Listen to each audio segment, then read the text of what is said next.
All right. TikTok, time to rock, I think. Guys, we are having, let me see if we come on here first. We are having some technical difficulties here. All right. I see our faces here. All right, guys, we are having some technical problems. Namely, I have never had two people on video Skype before that I am aware of. All right, turn your audio off. Who's got audio playing? Not me. Not I. It's probably you, bro. All right. Maybe. So, so the situation is I haven't had two people on, and when we set up for Skype, it was doing something weird on Ecamm, which is the program I use. Namely, whenever one of these guys would speak, it would replicate him, and then there would be two Vocabs or two Johns, which is way, way too much of either one of these guys. And then all of a sudden it stopped. So I don't know what the situation here is. I don't know how long it's going to work. But guys, just be aware, we may have some technical difficulties because, again, I've never done this before. And ever since I even started, it's been a bunch of problems working right now. People are saying had a technical problem because of a gin. All right, John and Vocab, I'm going to need you guys to talk a little bit so that I can adjust your audio levels. And matter of fact, this is a good time. Vocab, why don't you talk a bit about the real-life inspiration from this series? Because lots of people still don't realize that this is kind of based on a true story. This is true. And in fact, recently on my channel, I did an upload where I did an interview exactly about the real situation. Let me tell everybody what it is. I think the date is May 3rd, 2015. So this is not only the 1-year anniversary of Islamicize Me, but the Curtis Caldwell Center attack, which is what it's sometimes called in the media, happened May 3rd, 2015. So we're about 4 years away from when this attack happened. That is partially incorporated into the storyline of Islamicize Me. So I knew a man from a variety of things here in Phoenix, Arizona. Part of it was sort of incidental, happened to do with the place we worked at the time. The other part was because I was heavily involved with evangelism to Muslims at a specific mosque. And so I would frequently run into this man. His name was Elton Simpson. The reason why I say is because he died in jihad trying to murder Robert Spencer when they did the cartoon drawing contest there in Garland, Texas, him and Pamela Geller. Elton Simpson and another man named Nadir Sufi drove all the way from Phoenix, Arizona, my city, to Texas to try to kill as many people as they could at the Curtis Caldwell Center there in Texas. But the organizers were aware there might be some problems, so they hired some security, and the two men were killed actually right beside their car, meaning they basically got out, exchanged some fire, injured a guard briefly, but they died. They died on the spot. So it was a real tragic case because I knew Elton, and I wrote a blog about it right after. And I didn't think anybody was going to pay attention or pick it up. You were on the news after that. I was on CNN, and I got interviewed by multiple other media accounts. Some of them I never was able to track down and download or anything like that, but I got interviewed by the Associated Press, by a local Fox affiliate, by CNN. That was the major one that's the one you can find the transcript to the easiest, because that CNN anchor is from Los Angeles, and she's pretty prominent. So I was on the news for several days. They just kept on talking to me. Mainly they wanted to know what motivated Elton to do that. And I just basically explained his theology. And they kept on using words like radical and militant. And I said, look, Elton was a kind, gentle person. And before you guys say, well, what do you mean? I'm talking about his demeanor. I'm talking about the way he acted. He was a cool guy, actually. I'm not saying what he did was cool. I'm saying in my interactions with him, he was a certain kind of way. But I saw him go from a serious student of Islam to a more serious student of Islam to a more serious student of Islam. Obviously, you understand where I'm going, this progression. That's what changed, sort of this more very, and the imam there at the mosque here in Phoenix was trained there in Egypt at one of the most prominent schools in really all of Islam academia, and was considered a master of hadith. And I'm not saying that he directly said go do jihad, but the brand of Islam, the very conservative brand of Salafi Islam that he was preaching on a regular basis, definitely was in Elton's head, because Elton looked up to this man and he would quote him, and this man promoted a very, very conservative version. In fact, last thing I'll say about this is I told him how I did an apologetics radio show, and sometimes I criticize Islam on the airwaves. I said to Elton, I said, look, he went by Ibrahim, by the way. I never actually knew him as Elton. I knew him as Ibrahim. But I said, look, I do this radio show. What do you think of that? He's like, oh, well, you shouldn't be allowed to do that. In a faithfully Islamic country, that show wouldn't be on the air. And I said, why not? He said, look, if you knew something was poisonous, would you let it be distributed to the population, or would you try to stop it? You try to stop it. It's just a rational thing that a government should do. And if you're criticizing Islam that's poisonous, that shouldn't be allowed on the air. And I said, man, this should be recorded. I said, this conversation should be recorded, because I don't think a lot of people know that this is the face of Islam. He's like, yeah, this is the true face of Islam, not all those. And then he proceeded to make fun of Sufis. So we incorporated that storyline, and John's character sort of, I think, wait, how did we have it laid out? Yeah. Because there's only two guys, right? It was supposed to be John as sort of Elton. Yeah, right? yeah. Well, there are two people who died. There was a third. It was three guys. It was three guys in the plot. One of them was supposed to join them on the day of the attack, but backed out. So two of them went on, and Elton Simpson and the Sufi guy, they both died in the attack, and so those were John's characters and my character, respectively. So Vocab, what you're saying is this guy is just naturally a pretty nice guy, but somehow studying Islam, he became convinced that the greatest thing he can do is kill people for Allah. And guys, notice that's what happens in the series, right? That's what happens in Islamicize Me. You start off with three guys who are talking and joking, and a couple weeks later they're ready to kill. And notice the point of the series: we're going to kill Robert Spencer. So that's what all of this is based on. So anyway, John. So I see why I wanted to do this series. I'm interested in responding to Islam, to Muhammad's teachings, to exposing them. I've had lots of Muslim friends over the years and so on, and I just see this as a very dangerous ideology that needs to be confronted. I see why Vocab is willing to be in this series. It's weird. I know two guys. I know two guys in Phoenix who knew both of the jihadis who died that day. So Vocab knew Elton, and I know another one. I'll be interviewing Vocab and another guy together, because they were talking to both of the Muslims who died that day. And so anyway, I understand why we're involved in this sort of thing. Why, in the name of common sense? You're an apologist. You're primarily interested in like atheism and cultural issues, and yet you signed on to be in Islamicize Me. What were you thinking? Yeah, so for me, it's about the cause, man. So I do have like strong feelings towards, especially like this whole thing with people trying to crack down on free speech, and then the way that Islam, a lot of Islam apologists and stuff will kind of like bully culture into silence and stuff like that. So that's really what kind of drove me to like want to be a part of it, because I think it's something worth fighting for. Mm-hmm. Absolutely. And guys, that's an important point to make about whatever your interest is in Islam. Something that should interest all of us is this issue of free speech and progressively taking away speech rights. And that should be something that unites anyone who wants to talk about anything. Always beware. Always beware of the people who want to shut down speech. I see some people, Vocab, saying they still miss your mustache.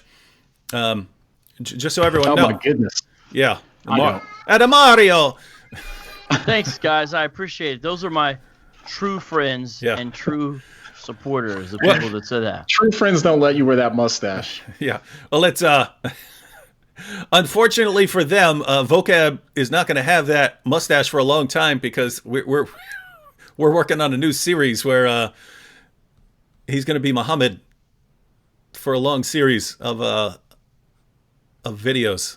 So anyway, there'll be more on that later. Anyway, for those of you who are just tuning in right now, if you haven't seen Islamicize Me, the link is in the description box. But basically, inspired by true events, we wanted to show how the radicalization process works, how someone goes from basically nice guy to ready to kill people, and how this can happen very, very quickly. But we wanted to do it in a way that really shows how dumb it is if you look at if you actually look at Muhammad's teachings. So one of the things we wanted to do here is I wanted to show a deleted scene. Now, guys, there are several scenes that didn't actually make it into the final cut. One of the reasons being we lost one of the SD cards until we were like a week away from finishing, and I found an SD card. Most of the episodes of Islamicize Me weren't affected because we were recording with multiple camera angles. So even though we lost some scenes on one, I couldn't find the SD card.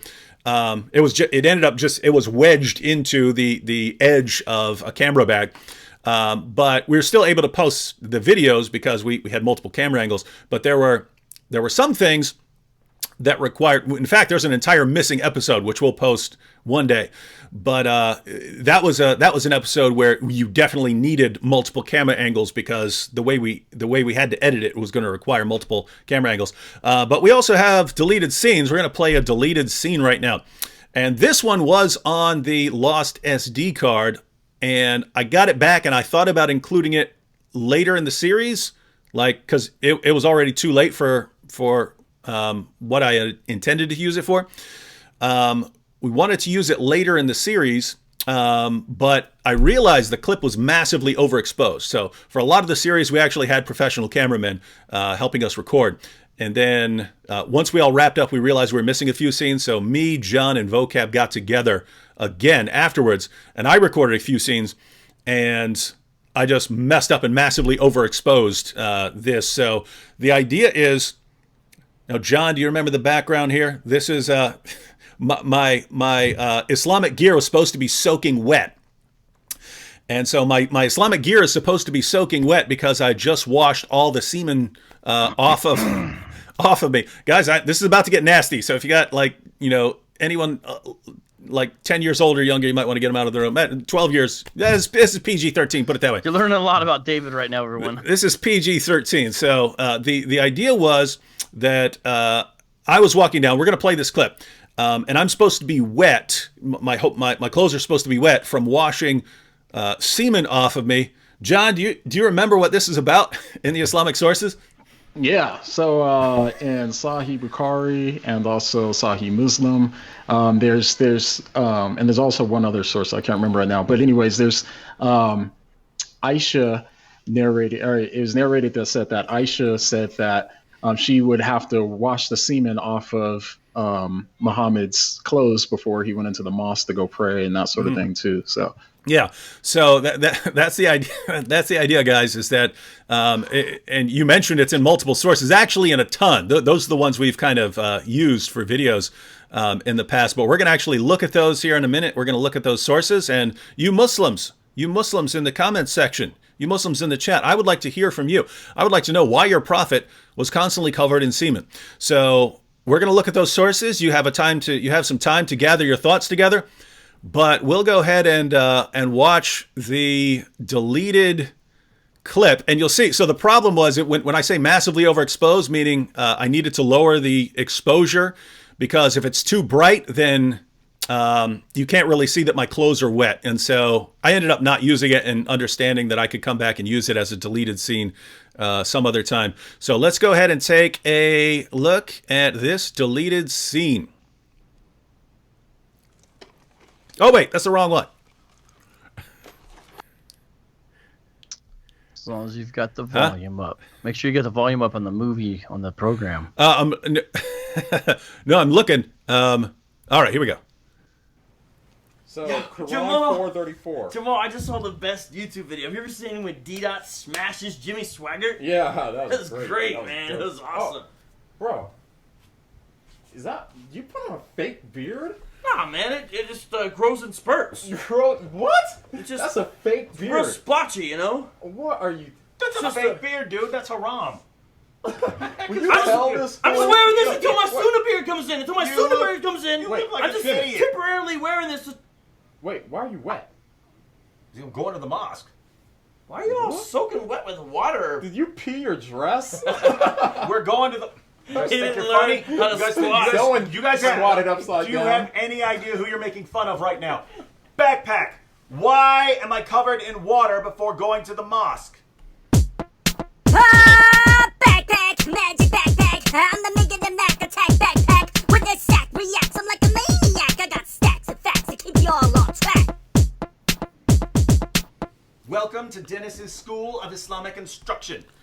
Sahih al-Bukhari, number 232. Narrated Aisha, I used to wash the semen off the clothes of the Prophet, and even then I used to notice one or more spots on them. So even after she washes all the semen off his clothes, she'd still find one or more spots of semen on there. Wait for it. Number 230. Narrated Suleiman bin Yasser. I asked Aisha about the clothes soiled with semen.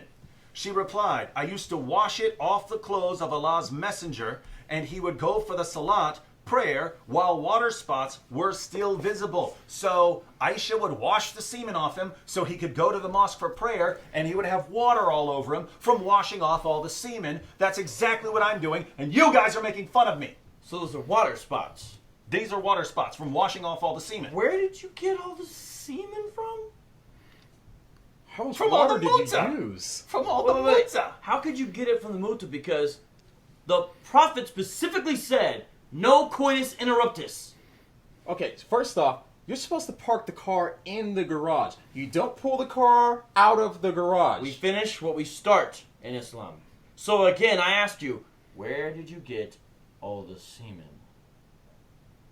Prophet didn't have to explain himself, neither do I. Can you believe that? Can you believe him? What's wrong with This this? isn't a source. Freaking beard off your My Suna beard! Let go my Leia! Let go I my knew it was Leia! fake! I knew it was fake! All right. So that is that scene didn't make it. If you were watching, you couldn't really tell that I was my Islamic garb was soaking wet. So ended up not using it because it was overexposed there. Vocab. You remember? You remember? Did y'all catch that Vocab was wearing a fake beard? Explain the fake beard situation there, Vocab. I'm gonna be real honest. I don't remember anything right now, and I just watched that and it made me laugh, and I don't even know. It's like a vague memory. I kind of remember there's a time where you guys pulled off my beard. Yeah. But seeing it now, I'm like, wait, what? I don't actually know. I remember I was saying some line at the end. It was kind of funny, but someone tell me what was going on? Do you remember, John? Do you remember why he had to wear a fake beard? I don't. We were exhausted at that point. I remember that. We were off like no sleep, right? And it was like going into the next day. So Yeah. I don't really remember either. Yeah. Okay. So he looked like Fred David, Durst. I remember. What's the story? I remember. So Vocab had a little bit of a really lame beard when we recorded for that first week of recordings. Then we had to come back. And record some missing scenes that we didn't get to finish when it was just us. But Vocab, your work had made you shave. Oh, so that was one of the scenes. Afterwards, So your facial hair had changed, right? So if you remember, guys, the part of the reason Vocab started wearing things over his face and stuff like this, or he'd have it. If you go back through Islamicize Me and watch this, you can see the scenes that we recorded that second week, because Vocab will have like a book up over his chin, so you can't see, that his facial hair has changed. Lots of times he's wearing, which was cool because it helped him look more radical. He'd have something wrapped around his face, and then the scene there where he puts a fake beard on. So yeah, that was all because Vocab's facial hair had changed in between recordings, and we had to get creative. Okay, I remember. So that was afterwards when I didn't even have my little scruff. Yeah. And so we I don't know why we thought it would be funny one time to wear the fake beard for a scene. Though ironic thing though is that's the one scene that was deleted, the one where I had the fake beard. And it's kind of funny you pull it off at the end because you're upset. Yeah. All right, so Muslims in the chat. Let's go ahead and take a look at what those sources say. I only read two on the screen, but we'll look at 4. So let's go ahead and go through these, and you can tell us why your prophet's covered in semen. All right, let's read through these real quick. So this is Sahih al-Bukhari, number 230, narrated Sulaiman bin Yasser. I asked Aisha about the clothes soiled with semen. She replied, I used to wash it off the clothes of Allah's messenger, and he would go for the salat, prayer, while water spots were still visible. So Aisha would be washing the semen off his clothes so that he could go for his prayer, and you'd see the water spots on his clothes. Hence, notice the parallel, right? So Dennis, that's the character there. His clothes are soaked because they're about to go to the mosque. All right, a couple more real quick. Sahih al-Bukhari 232 narrated Aisha, I used to wash the semen off the clothes of the Prophet, and even then I used to notice one or more spots on them. So notice Aisha's sitting there scrubbing semen off Muhammad's clothes. He's got to go to the mosque. He's got to show everyone what a great prophet he is. She's scrubbing the semen, and then he goes to leave, and even then she noticed more semen spots on him. Hey, I didn't see that one on your shoulder, Prophet. I didn't see that one on your back. I didn't see that one there. Oh, so much semen. What's going on here, guys? All right. This one is Sunan ibn Majah, number 537.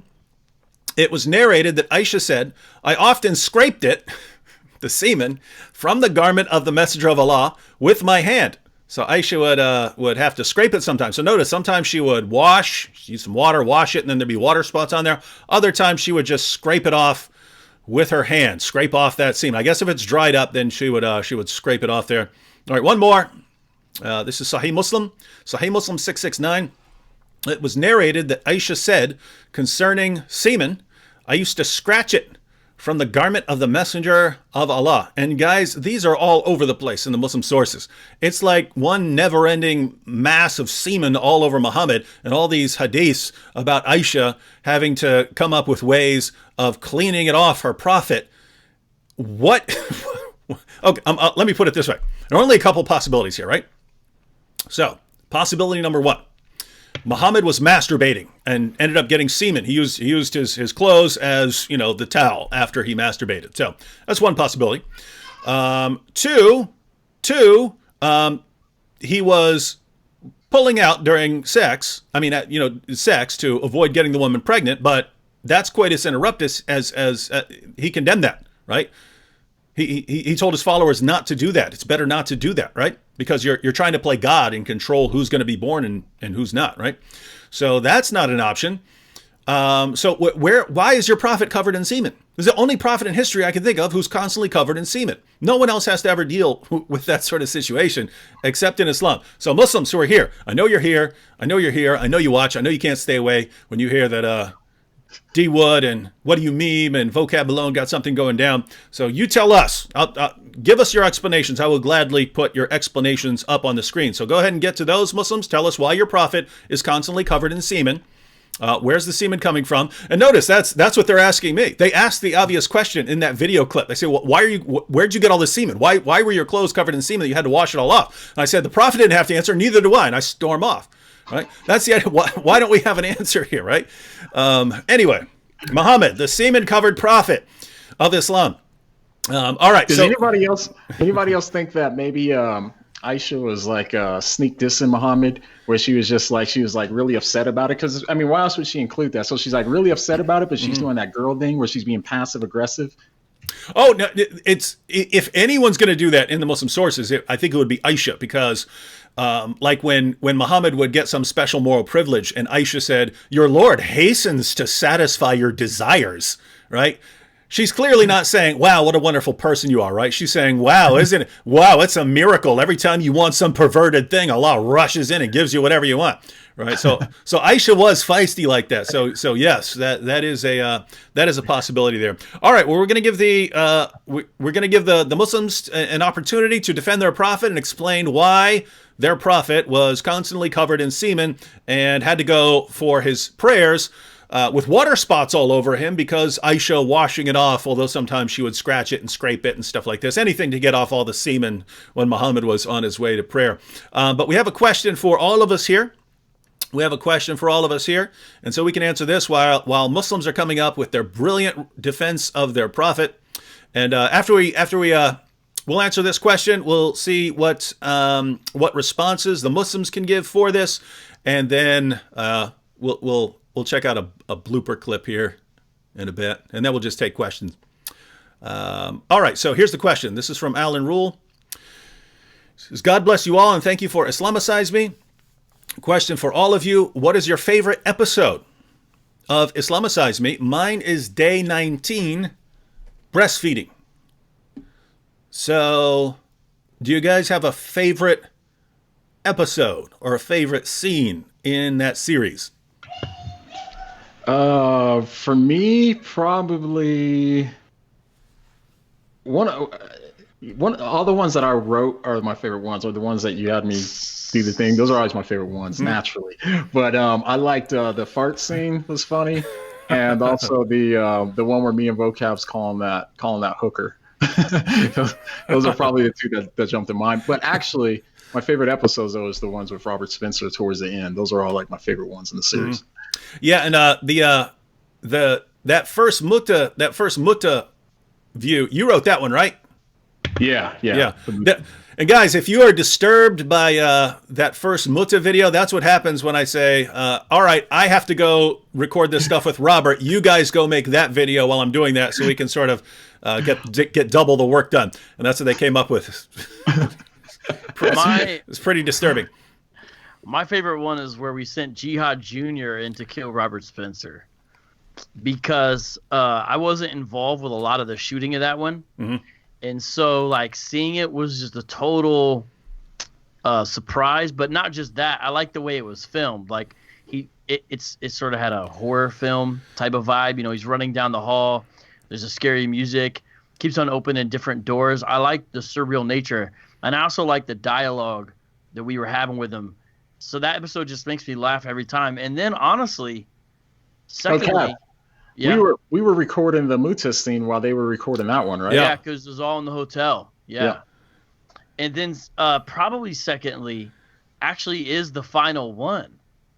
Because, I mean, I've never seen in one single minute of Game of Thrones in my life, but I know a lot of people are talking about the final episode of that, and I guess it was a disappointment, whatever. To me, the final episode of Islamicize Me was literally perfect. Like it was longer than the other ones. Now, wrapped up so many different things. So you mean day 30 rather than the postscript where we convert? I don't mean aftermath. Okay. I don't mean the aftermath. Okay. I mean the final like episode proper, which is day 30, because when we're all standing there dressed up, looking so serious, and then you faint, you pass out. It's just one of the funniest things, and everything about that episode to me is funny. Mm-hmm. And then we're in the doctor's office with Jet. It has so much going on. And to me, it's all funny. And the way we get out of it, it's just funny to me. And if I had to choose another one, it'd probably be where the pimp comes to beat us up. Yeah. So those are my top three. But they're if you watch those, they are just insanely epic. Yeah. They're just insanely epic. Yeah, especially as you pointed out that the one with Robert in the hotel, which is interesting, and you talked about this on your channel, Vocab, when you would do sort of commentary on the series, but those recordings took place in 3 different hotel rooms. I mean the actual scene with Robert, that was 3 different hotel rooms. It was one, we recorded Robert in his hotel room where he's sitting in the chair because it had that chair and it had that kind of space. But it didn't have the hallway that we needed. So we recorded the scenes with Jihad Jr. coming into a room in a different hotel room that had a little narrow hallway that he was walking down. So we recorded all his scenes. And then the scene where he falls backwards, he falls out of the room, that was a different hotel room because the way he's going to be running down the hall, it wouldn't work because the hotel room that we were recording that one scene was down the hall. And so he wouldn't have been able to have that long scene of running down the hall. So we recorded all these scenes and then just put them together in editing. And oh, guys, you remember this was cool when we were recording that the day 30 that Vocab was talking about. You guys remember how sick I was that day? Yeah, that was crazy. You guys, we don't want to talk. We don't want to talk about that too much on camera. But yeah, I remember. Just say, have you ever seen anyone as sick as I was that day? I don't think besides people dying. Yeah. Besides actually people dying, no. I had the horrible flu. It would be okay. Let's cut this scene. I would go projectile vomit all over the place, and then at first, like when you're a psychopath, you can sort of you can come out. Sometimes I'll come out, woo, we got this, man, right after being super sick. But I was so sick that I was getting dehydrated. Anytime I would even try to take a sip of water, it would make me throw. So I just felt it was getting weaker and weaker as the day went on until it was just I could like barely walk. And so in that scene where we're making our jihad video where we're declaring to the world why we're going to kill Robert Spencer. There's a part where I go, I can't breathe, and I pull my thing down. John thought I was serious and goes, I know, I can't breathe either, and he pulls his down. But it stayed in scene because me and Vocab both love that, right? That John actually thought it was serious. Yeah, if you listen for a second, John drops character a little bit, and he's like, "Yeah, no, gosh," but I just stayed in character, and so John puts his thing back on. And that's what ended up in the final episode. But that was perfect. Like the way you did it, you felt David. It was all perfect. And it just the second I was watching, I was like, this is so funny because we're all serious and we're like, we declare it just fall out. Like we're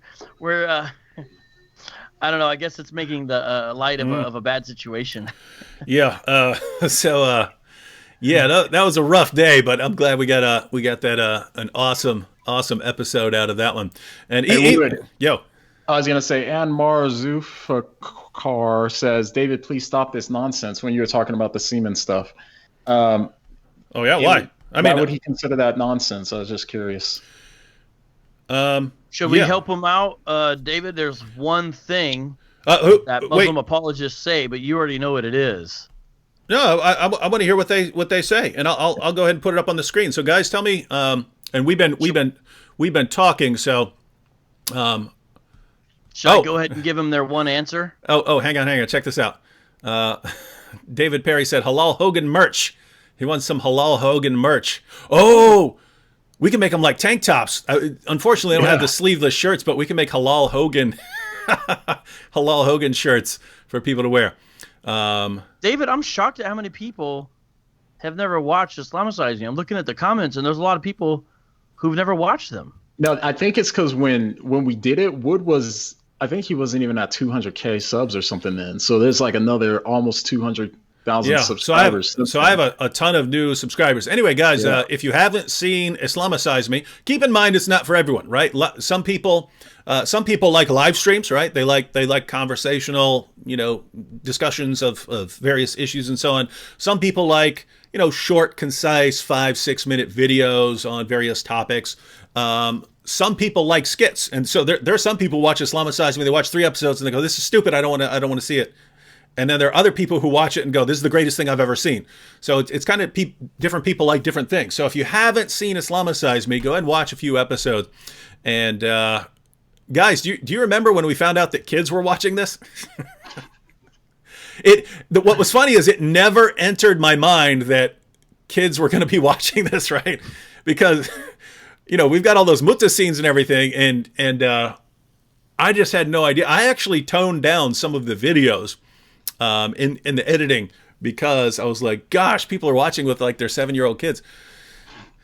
Wait, Vocab. Well, maybe that's good that we had that deleted scene deleted then. Well, I mean, look at some of the other stuff. We had multiple. That's what I was gonna say. Mutta scenes and everything. Oh, one more favorite episode was when we had the showdown with the Hebrew Israelites and they totally punked out. Because that was like worlds colliding, right? Vocab deals with the Hebrew Israelites. I deal with this, and we really didn't know right.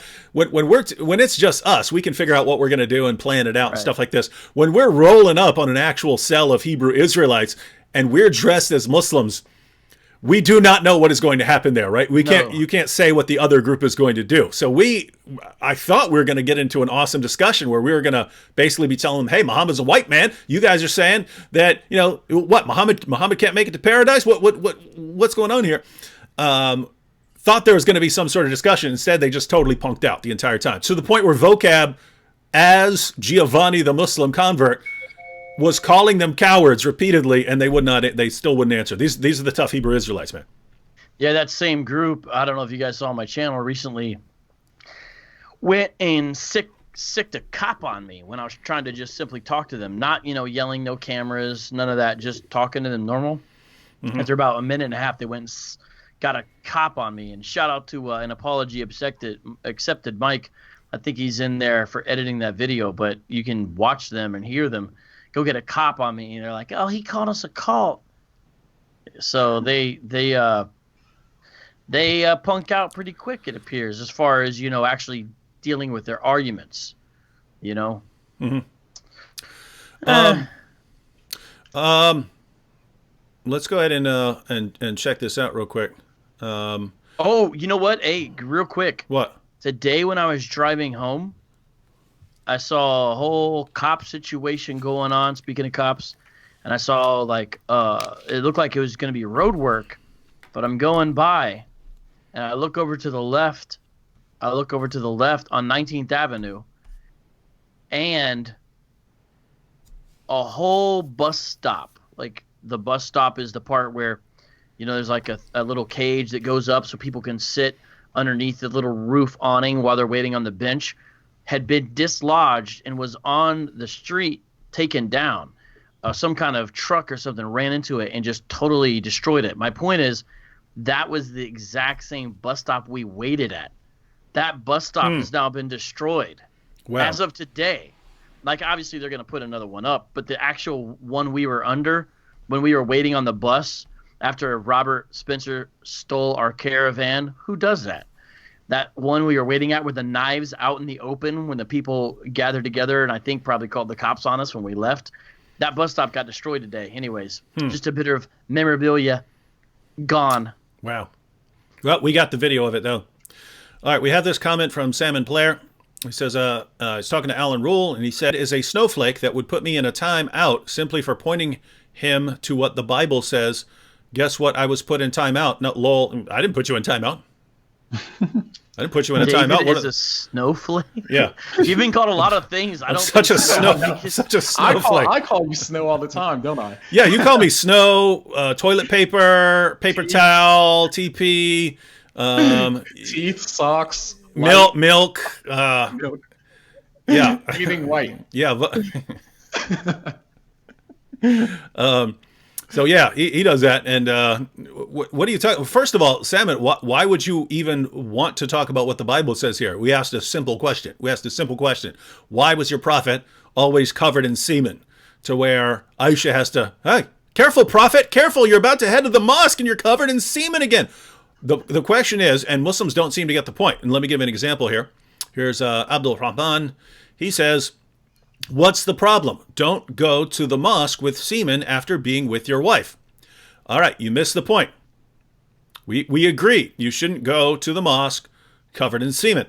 The question is, why is he covered in semen, right? You're saying after being with your wife. What would that have to do with him being covered in semen, right? Keep in mind, Aisha's saying, man, I would just keep scrubbing the semen and scrubbing the semen and scrubbing the semen, and then he's about to walk out the door and I would see even more semen on him. What in the world is he doing? How do you understand the problem? In Islam, you're not supposed to practice coitus interruptus. That's where you have your orgasm outside of the woman. This is why John's character in that video said you park your car in the garage, you don't back your car out of the garage, right? We're Muslims. We finish what we start. Yeah, Vocab says we're Muslims. We finish what we start. Muhammad said you don't pull out. So you you only have your orgasm inside the woman or your sex slave, right?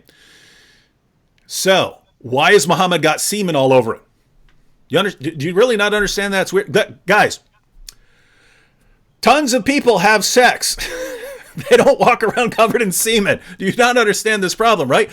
Of all prophets down through history, many of them had wives and had sex, and so they didn't walk around covered in semen. They didn't walk out, oh, we're about to step out the door and go pray. Oh, I have to clean all the semen off you, right? Muhammad's the only person I've ever heard of having to deal with this problem.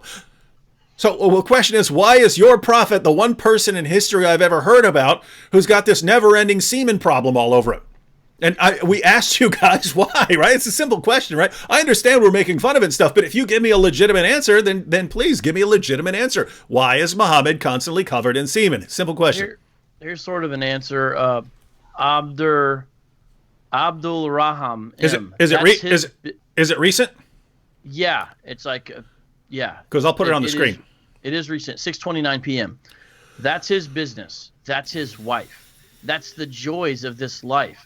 It's not my business to know what a man and woman do behind closed doors. So that's his response. It's saying we don't know what happened, but it's none of our business because it was with his wife. It's in the sources. How's it not our business? They wanted everybody to know, right? Yeah, exactly, right? If it's not our business, why did Bukhari include it? Aisha thought this was very important, so she kept talking about it. Okay, so here's Abdul Rahman's. He says, that's his business, that's his wife, that's the joys of his life. It's not my business to know what a man and woman do behind closed doors. Well, whatever your prophet is doing, that's, guys, again, listen to the point. Muhammad was not supposed to have an orgasm except for inside one of his 9 or 11 wives, or inside one of his many sex slaves that he had. You know, Mary the Copt and others. So how is the semen getting all over him? Do you really not see this problem here? The point is, again, was he masturbating and he got it all over himself?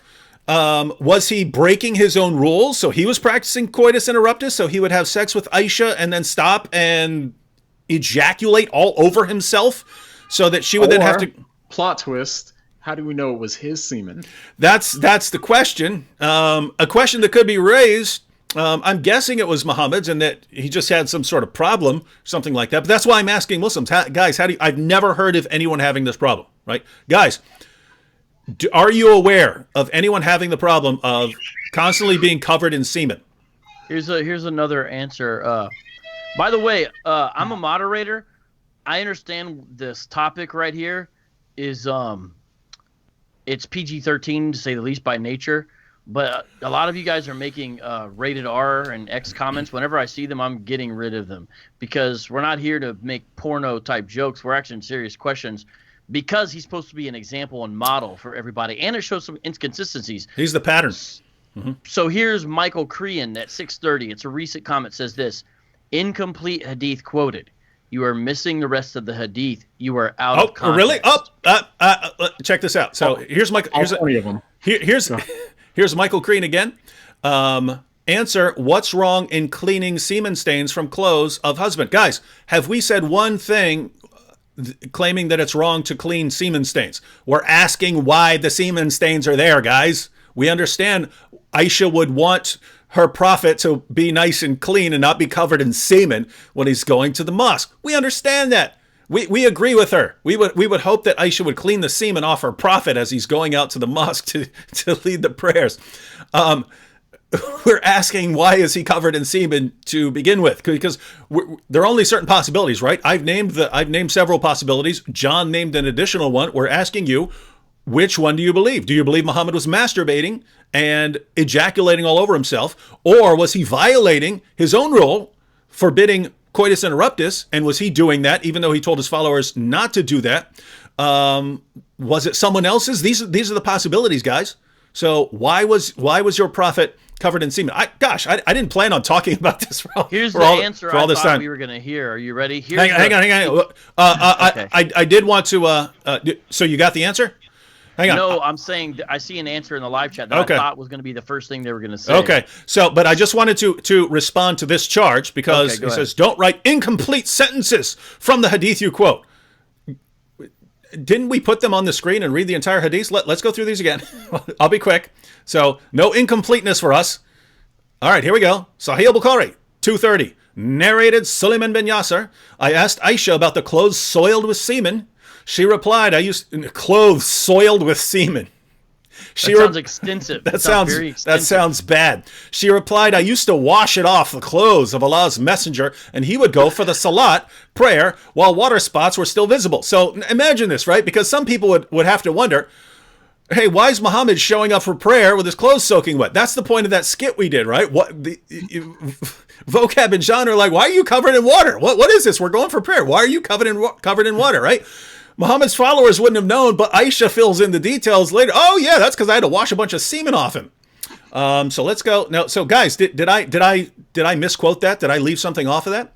Not that I see. If yeah. a person's making that charge, Yeah. So I mean, what maybe possible context could we be leaving out? yeah. Well, I mean, Vocab says he's got the answer. So, but let's just go in case I accidentally forgot to read one till the end here.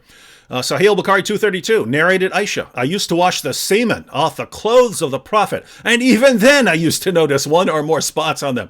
So, even after I scrub his garment and I scrub off all the semen, I'd still find more. I do all my scrubbing and think that my scrubbing was done for the day. I finish all the semen scrubbing that I'm going to do, and then I'd see even more. It's never ending. All right, two more. Sahih Muslim 669. It was narrated that Aisha said concerning semen, I used to scratch it from the garment of the messenger of Allah. So sometimes she'd wash it and leave water spots and then find more. And sometimes she'd scratch it off. She'd have to, he's got a child bride, a 9-year-old girl, scratching the never-ending semen stains off his clothes. And here we go. Sunan ibn Majah 537. It was narrated that Aisha said, I often, notice often, so it talks about clothes being soiled with semen, and here it's often. It was narrated that Aisha said, I often scraped the semen, from the garment of the messenger of Allah with my hand. This guy's got a little girl scraping semen off his clothes with her hand, and she had to scrape it. She had to scrape it often. And then she had to scrape it often, and that's not even counting the times when she would wash it off, leaving water spots all over the place. Scrape makes me think that it was had been dried for a while. Yeah, so Muhammad just sitting around for days in semen-covered clothes till the semen's all dried up all over him. This is the pattern of conduct. You Muslims, you should be you should be constantly covered in semen. The greatest moral example was constantly covered in semen, and you should have a child bride who's constantly scraping it off you, scratching off it, and using your hand, washing, thinking you're done, and you have to. Who has this problem? And to recap, about how old was she? Probably when she was scraping all this off, and how old was he, just roughly? Yeah, so Muhammad was in his 50s and early 60s when he was married to Aisha. Aisha married Muhammad. Well, the marriage contract was written when she was 6 or 7. Then he actually first had sex with her when she was 9, and then he died when she was 18. So all this scraping and scrubbing took place between the age of 9 and 18. So from the age of 9 and 18. See, and you thought your chores were bad at home, didn't you? Yeah, guys. I mean, Muslim mothers should be talking to their daughters. You're complaining because you have to wash the dishes? Let me show you from the Hadith what Aisha had to do. Aisha, maybe that's the practical application right there. Because a real question to ask is, okay, why did Bukhari include this? What's the practical application? There must be some kind of application. Oh, the application is, in terms of washing and stuff like that. What do you do if you have semen on your clothes? Yeah. I guess a question to ask is, why wouldn't Muhammad just simply change his garment? Well, I know he's a prophet. He was taking a fifth of the spoils of war. He would have had tons of garments, but for some reason, no matter what he's wearing, it's always covered in semen.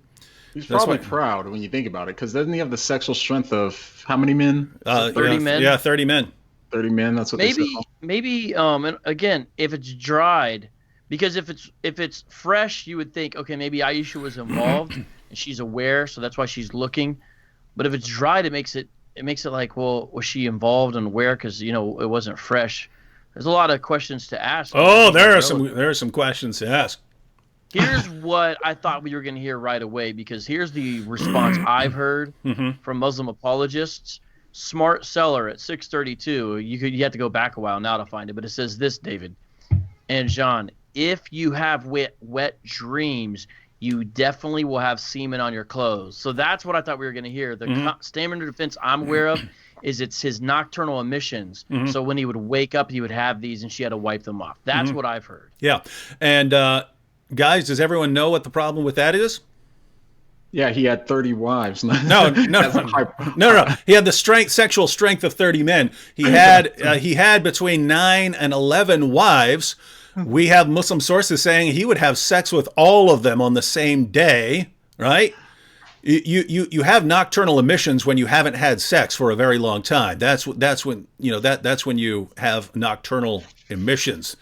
But even that, and I mean, okay, I was just thinking, and guys, scraping it off. Where's it at? It's on the outside and stuff too. So even if that was the case, yeah, wouldn't it be like inside? Inside his robe there. So no, I don't think that's a very good response. And again, a guy who's having sex with 1, 2, 3, 4, 5, 6, 7, 8, 9, 10, 11 women and girls a night, and then not counting his sex slaves.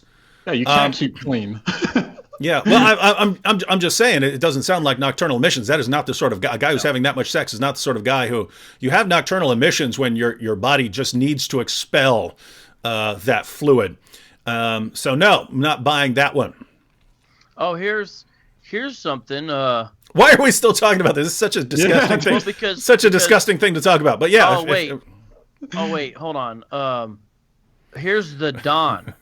The Don says this: the hadiths were fabricated. Oh. The hadiths were written after the demise of the prophet. So notice this person's calling him a prophet, so that means they're most likely a Muslim. Yeah, the Don is a Muslim. The Abbasids would make up hadiths for different reasons, such as making their school of thought seem more superior. So the Don is saying this is a fabricated hadith, put in by Bukhari to make different schools of thought look bad or something. It appears. Okay, well, yeah, you can use that solution when you want to. You can just throw out hadith. Notice these are all sahih narrations, right? Sahih al-Bukhari, Sahih Muslim. Could you explain real quick, David, what the term and concept in relationship to hadith reliability sahih means? Yeah, so you have different grades of hadiths. And the strong rating is sahih, right? So notice when you throw out multiple narrations, right? It would be one thing if this were just one narration and it were weak. It would be something if it were one narration and it were strong, right? You could maybe make a case. Okay, yeah, even though it's classified as sahih, well, it's just one and we don't have anything else. When you have these hadiths all over the place in Islam's most trusted sources and multiple hadiths with the sahih classification, you can still throw those out because no one can force you to believe what you don't want to believe. But when you do that, you forfeit the right to tell us that you know anything about your prophet, right? In other words, if all of your best sources are filled with information that is completely false, and even multiple narrations that all receive the highest ranking are all false, then you're telling me that we can't trust anything, right? You have nothing that's reliable. I can't trust Bukhari. I can't trust Imam Muslim. I can't trust Ibn Majah. I can't trust any of these guys because they're all filling their sources up with false information. So you can actually go that route, Don. You can say, hey, I'm throwing all of that out. Fine. Good. Great thing that you've done there. But what you've told us is the early generations of Muslims were a bunch of liars. And guess what? Guess who's preserving the Quran during this time? These same guys that you're calling liars, right? The same guys that you're saying will just make up all kinds of things about their prophet. These are the same guys that are preserving the Quran. So we can't trust anything they say about your prophet. We can't trust anything they say about the origin and preservation of the Quran and so on, which means we know nothing about your prophet. If we know nothing about your prophet, we obviously obviously shouldn't be taking them as the pattern of conduct for all people because we don't know anything about it. And then the Don did a follow-up, which says these hadiths are also quoted from Aisha, whom, according to the first verse of Surah Al-Tarim, would lie to the Prophet repeatedly. So why should we trust her? This guy's either a Shia or something else. To say, I mean, I was thinking that a Shia probably. Yeah, it has to be. So this would be one of the guys who He's believes throwing a it. lot of shade on Aisha. Yeah. And yeah, there are lots of Shias who would do that. But again, you're free to do that. But the Sunnis do the exact same things with your sources. And so from us, the outsiders here who aren't just raised to believe this source or that source, we're looking at this and wait, you're saying the Sunni sources are untrustworthy, can't be trusted, filled with lies. The Sunnis are saying your Shia sources can't be trusted, they're filled with lies. Great, we're at the same point. Namely, the early generations of Muslims were the biggest bunch of liars the world had ever seen. Aisha, who has the title the mother of the faithful in Islam, you're saying she's a horrible liar, can't trust her. She's the mother of the faithful, but you can't trust what she said. Your prophet picked her as his favorite wife, but she's a horrible, despicable liar. So your prophet wasn't very good at picking anyone reliable. And the rest are liars. His followers were liars. The people who recorded the hadiths, a bunch of liars. Great, we can't know anything about them. So there goes Islam, right? What you're telling me is Islam somehow inspired the biggest bunch of liars the world has ever seen. And these are the guys telling us about Muhammad, right? We don't have Muhammad in front of us. We only have what other people said about Muhammad. And the people who said things about Muhammad that would be our sources of information. But you're saying they're a bunch of liars. Okay, I grant it. You want to throw out the semen stuff? Fine. Your guys are a bunch of liars. Don't tell us to believe in your prophet. All right. Please Problem don't solved. throw out any semen stuff, though. Yeah. Mary the Muslim says, obviously he wore his clothes to bed. Multi-purpose clothing, nightshirt and mosque garment. I'm fine. I might wear this to bed tonight. It's not going to be covered in semen in the morning. It's not. It's just not. Well, you're not a prophet. No wonder. I've never had the problem of being covered in semen, right? Does anyone really, guys? You guys who are watching, just think. You're trying to defend it. Oh, you're in bed and blah, blah. When have you had this problem? Like I'm about to run out to the mosque. Oh yeah, going to the mosque. Oh yeah, can't wait to go there and pray. And then your wife's like, no, you're covered in semen. Look. And she brings out the bucket and the washcloth. She's like, oh, let me get that spot up. Oh, let me get that spot up. Oh, I'm sorry, you're covered in water. Oh, let me scrape this off with my hand. Oh, let me wash this spot. Okay, I think you're good now. And you're going off and wait, I see even more. I didn't see all those other spots of semen. Come back. And notice they're defending this. What's strange about that? What's strange about that? Do you guys have that same problem? Are you guys like that? Again, I've not seen one person in my entire life who had this problem of being constantly covered in semen. All right. just real quick, the reason why because someone asked, because when you made a joke, you said, why are we still talking about this? And someone repeated it in the comments. The reason is because, and I'm glad that they're doing it, but some of the Muslim viewers are giving defenses. And notice it's a variety of defenses, but they're giving a variety of defenses. So we're interacting with their comments. And I don't think the situation's good. I don't think the sources are portraying Muhammad good. Bukhari was not an enemy of Muhammad, and yet he's including this stuff. So, and I don't think the answers are very good either. Yeah, and they're not. And guys, this is going to be an R-rated comment here, but might as well go ahead and take it. So because you can see how this works. And I'm just pointing this out because this is how these things go. I've been doing this for years. Been having these discussions for years. Here's how it goes. Muslims make a claim about Muhammad. He's the greatest moral person, the greatest moral pattern of conduct ever. And I say, okay, what about these things? And then they give some defenses. And to the Muslims, I've said something in response to you, therefore I've refuted your objection. And then I point out how the response is utterly silly and doesn't answer the problem at all. And then it's insults, trying to change a subject. And so let's just look at an example. Again, I'm going to change the rating here. So this is from Luqman. Honest to God, brothers and sisters, this David Wood is the biggest scumbag, monkey-censored, mother-censored, and a complete fool to his own religion, Christianity. All he does is talk nonsense about Islam. Guys, what nonsense have I talked about Islam? I put the sources up on the screen. They're very clear in what they say. They're very clear in what they mean. And I asked you to explain to explain it, right? That was the point of our little skit. If someone came downstairs covered in water and you said, "Hey, we're going to the mosque. Why are you covered in water?" And he said, "Because I washed all the semen off me." And then you ask, "Well, wait a minute. Why did you have semen all over you when you're not? If you ejaculate, it's supposed to be inside a girl. It's supposed to be inside a woman. Why is it? Why are you covered in it?"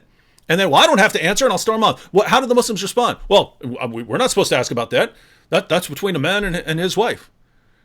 Right? Well, again, they made it between all of us when they put it in their sources. So notice, we ask, why? Why is your prophet covered in semen? This is the guy you're telling us to believe in. This is the guy you're saying everyone has to submit to this man. This is the guy that Allah sent as the final prophet, as the greatest moral example, as the pattern of conduct that we should all strive to imitate. And we say, okay, well, why did he do this? Why did he do that? Why did he have sex with a 9-year-old girl? Why did he take the wife of his own adopted son? Why was he constantly covered in semen? And you have no answers.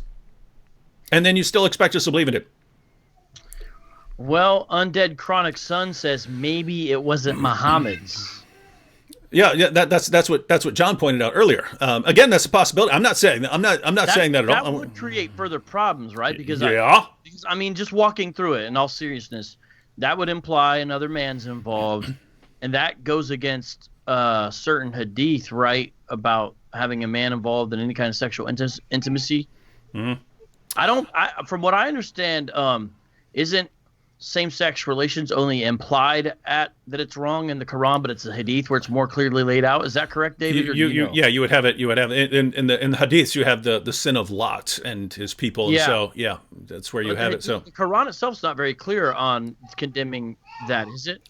Well, I mean, let me put it this way: if Muslims want to go that route, then we can talk about that. No Muslim is going to want to go that route and say he had other people's semen on him, and that's why we're simply asking, what is your explanation of this? And guys, have we seen? I've been looking for some. I may have. we're still. Okay, here's an alternate explanation. Maybe he was going to go get some camel pee, and instead he got something else. See, John is trying to get killed here, right? Oh boy. Well, check this out. Hang on. Let me read this comment. Okay. Okay. Here we have again. What defense is needed? It's his wife. It's halal. He's human. It's natural. My friend, you're still missing the point, right? Muhammad said. Okay, so one, you're not supposed to masturbate, so he's not supposed to masturbate. He's not supposed to pull out before. He's not supposed to pull out. That's coitus interruptus. Not supposed to pull out before climaxing inside the woman.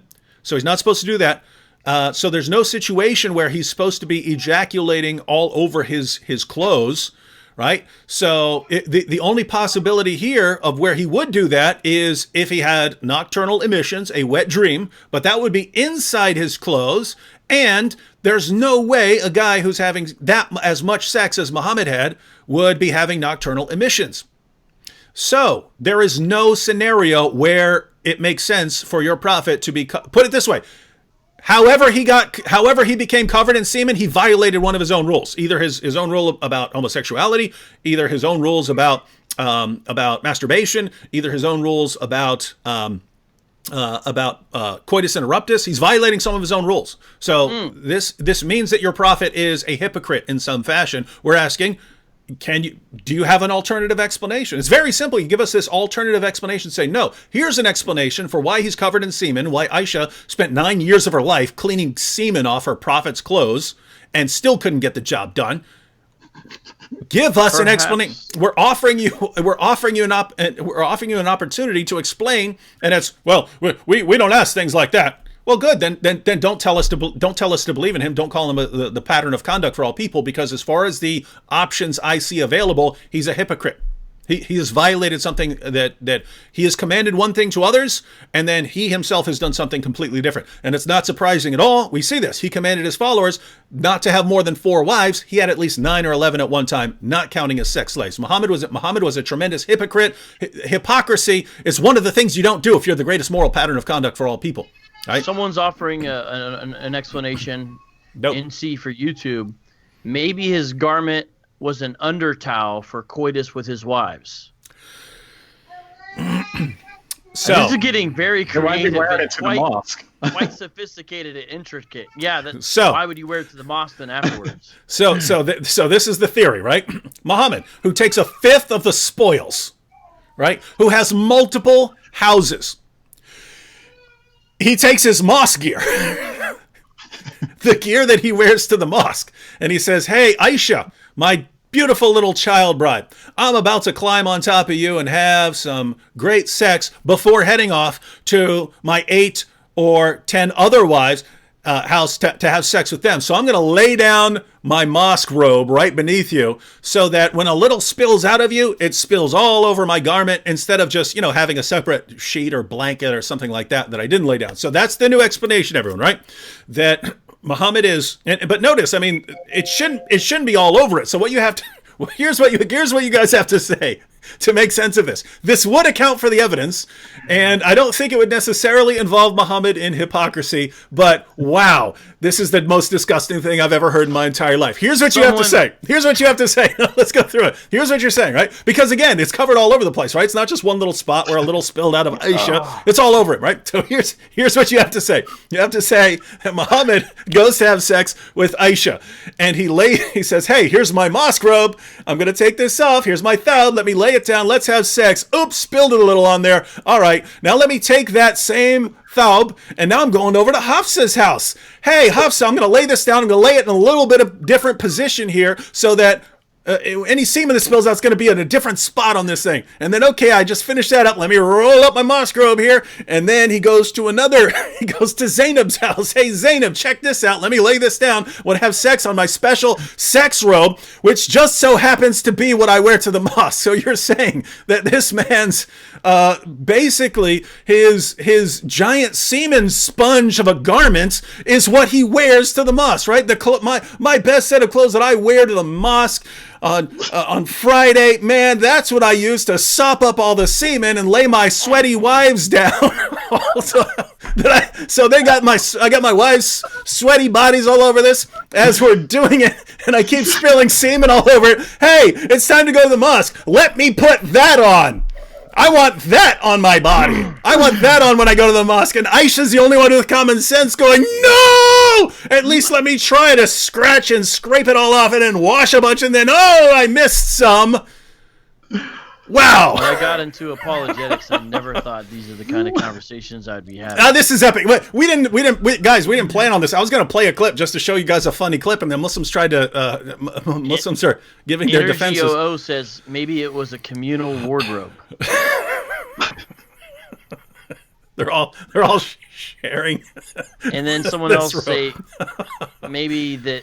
Oh, I don't want to say exactly what this says, but someone is kind of saying a similar thing. They're saying maybe the clothes were used as a towel, essentially. Yeah. So his thawb, his main thawb, his mosque thawb, is what he uses to wipe the semen off himself. Right. Of all the different things. Right. Keep in mind, it's very easy to get some sort of rag. Right. Muhammad is conquering Arabia, ladies and gentlemen. He's conquering Arabia. He's taking a fifth of the spoils for himself.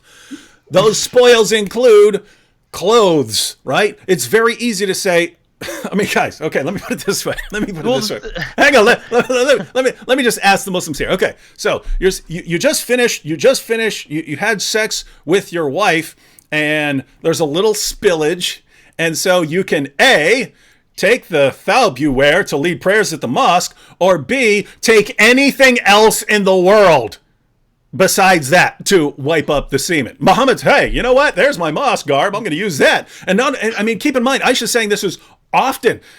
She was doing this regularly. She did this for years. She had multiple methods of cleaning all the semen off him. So Muhammad, of all the things he could wipe with, he doesn't use, that towel or anything else or, just this old rag. He doesn't. I have to use the garment.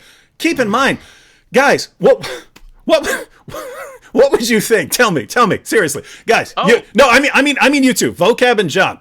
If a guy's coming up to you in church, your pastor is coming up to you in church, and you somehow know that the suit he wears to church happens to be the rag for cleaning semen off himself and off his wives, that's what he wears. Are you even going to shake hands with that dude? I'm not. I don't want to go to your church. I don't want to go to your church. And so I don't want your prophet either.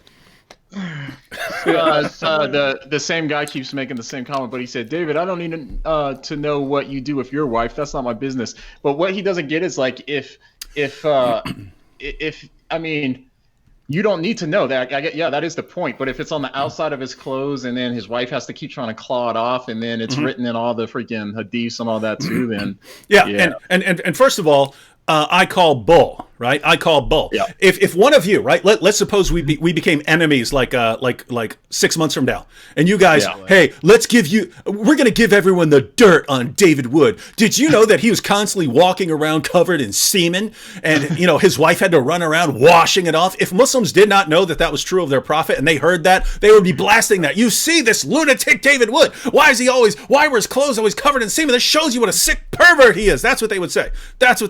Right?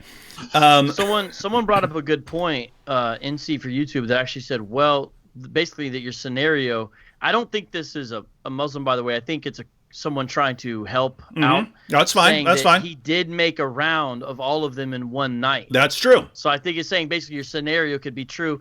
And then someone, I don't think they're serious, but 333 Veton says perhaps he was suffering from premature. So I think they're well, if he didn't though, right? So I mean, not saying he did make a round through all his wives. Again, how is this on the outside? Okay, go ahead, John. Well, if he's suffering from premature, then that might explain it. That would be inside. Vocab. Inside, yeah. Well, maybe during. Okay, I hate to. Perhaps during foreplay. Okay, you're still then you violated the other rule. Yeah. Well, if you're having premature, you can't help it or something. Yeah. I don't know. You're still in the scenario of, hey, the thing, the bedding on which I have sex with my wives is the garment that I wear to prayer. Right. Again, of all the different things he could use, right? Of all the different things he could lay down on. And again, this isn't a one-time thing, ladies and gentlemen. You have to. So what we're hearing here, and this would be I don't see any response apart from this, right? You have to say that when Muhammad showed up to prayer, when this guy shows up to the mosque for prayer, he wears his semen rag. That's what he wears to the mosque for prayers. That's what he wears. And when these guys find this out, we don't know when they found it out. We knew Aisha knew. When these guys find out, wow, when this guy is praying with me, when I am hugging this man, and I feel that wet spot on there, that's because Aisha tried her best to wash all the semen off this. This is, wow. Again, notice people are saying, oh, but maybe it's this, maybe it's that. Again, who has this problem? If Muhammad is the pattern of conduct, and Muslims are always saying, oh, we have the best hygiene. And so if you have the best hygiene, your prophet shouldn't be wearing his main prayer garb and using that to wipe up his semen. Right? You just shouldn't. I was gonna say, think about this though. So what, how you said the guy said, well, it doesn't mean that he went through all his wives in one night. But the point is this though, if he say he only did like say one wife each day. No. He had sex with all 9 wives in one night. Yeah. Okay, good. But good. Okay, that's what I said. Because then why would they say he has the sexual strength for 30 men if it was just doing one wife per day? So obviously he was running through them. Yeah. Right? Yeah. Also, Smart Seller says at 7:00, the live chat comment, you Western people do not have any idea what poverty is if you just have one pair of clothes. Muhammad, who took a fifth of the spoils as he conquered all of Arabia, who married a very rich widow, Khadijah, right? He married a rich woman. By the time she died, he's adored. He has tons of followers, and he's conquering people, robbing people, and taking a fifth of the spoils. I think he could afford a rag to wipe himself with. Right? Could he afford that? So are you saying that Muhammad was so incredibly poor he couldn't afford a paper towel, right? That's what you're saying. He couldn't afford an old pillowcase. He couldn't afford any of that, right? That's what you're saying. That's what you're saying. He couldn't afford some Kleenex. Wet naps. He needs wet naps. Sodomus Prime says, Hey, but I can't say this is how I thought my Wednesday night was going Muhammad, to go. hey, look. me neither. Hey, look, I'm richer than Muhammad. I've got a paper towel. I'm so wealthy. Hey, I didn't even conquer all of Arabia, and I can afford this. But go ahead. This person says Muhammad doesn't represent Islam. Okay, well, Allah. Yeah, I'm trying to think what they mean by that, though. Right? Allah says, I mean, Muhammad is the center of Islam, right? Surah 4, verse 65 of the Quran says, you can have no faith until you make Muhammad judge in all disputes, and you have no resistance in yourself against any of his decisions. Well, he decided to be covered in semen for some reason. And so if you have any resistance against it, what are you going to say? He doesn't represent Islam. Allah said he did. So Allah doesn't know what he's talking about either. So Allah doesn't know what he's talking about. Muhammad doesn't represent Islam. Welcome to the new Islam. Again, I don't know if that was a comment from a Muslim or whoever. 701 Pisces Bear. I think they're being facetious, but you just never know. Says David, you are simply ignoring the prophet's capacious volumes of censored, which could possibly not be contained just inside his garment. Yeah, that would actually, and by the way, this is the other. I don't bring this up because I haven't studied it, but Brother Rashid has pointed out that one of the theories about Muhammad is that he had temporal lobe epilepsy, and one of the symptoms of this, again, I haven't studied this, I've heard this from someone who studies this with respect to Muhammad. So I'm not saying that this is true. I'm just saying that this is a possible explanation. One of the symptoms of temporal lobe epilepsy can be a hyper sex drive. So that could explain why Muhammad is having sex with 9 to 11 women and girls in a single night. Again, not counting his sex slaves, his slave girls, and so on. And also why, even in spite of that, he'd still just be walking around somehow ejaculating all over himself and being constantly covered in semen. I don't know. If Muslims want to go that route, then you can go that route. Hey, this person says, so he got 2/5 to support 13 wives and hundreds of slaves and camels. Yeah, he was not rich. Yeah, I mean, but the point was he couldn't afford a backup outfit, right? Yeah, so he's got again. Notice this point, right? He's got all these wives, he's got all these slaves, he's got all these houses, he's got all these camels, he's got all this stuff, but can't afford a bounty paper towel. That's the explanation, right? You see how silly this is. All right, should we go on or should we continue this? Because I'm like the guy who said I did not plan on spending my night like this either. Did not think that this was. At some point, I don't know if we're able to. Maybe we can show the deleted scene again. Some people were asking to show. People missed the deleted scene. We can show that again. Show it again. But did you have another clip you were going to show, David? No, I just wanted to. Yeah. I wanted to show a blooper scene. But here's Abdul Rahman again. He says, "We are not ashamed of cleanliness. We're not ashamed of our semen-covered prophet being so clean." Oh man. Well. Welcome to Islam, ladies and gentlemen. We've got a prophet who's the only person in history that I've ever heard of who's constantly covered in semen, and they're bragging about. And the responses that we're getting is, well, maybe he's using his garment that he wears to the mosque as his semen rag after sex and laying on it and having his sweaty wives as he's having sex with them, and he's sweating and they're sweating and he's ejaculating and it's spilling out all over. This is what he wears in the mosque. We're not ashamed of our cleanliness. You need to look up that word cleanliness, because I don't think it means what you think it means. All right, so let's go and watch that clip once more, and then unless someone has a brilliant response, we're just gonna have to move on to show another clip. Wow, what we talk about that for? Like an hour on something I thought was gonna be like 5 minutes. Yes, I don't really know if this was the 1-year anniversary of Islamicize. Exactly, this show is turned into something a little bit different. Yeah. All right. So people walk in and think we're talking about like a porn star, like Ron Jeremy or whatever his name is. What are these guys talking about? We're talking about the greatest moral example for all mankind who's ever lived, Muhammad. So anyway, guys, here's the deleted scene. If you missed the hadiths and so on, we've quoted them multiple times and put them on the screen in English and Arabic.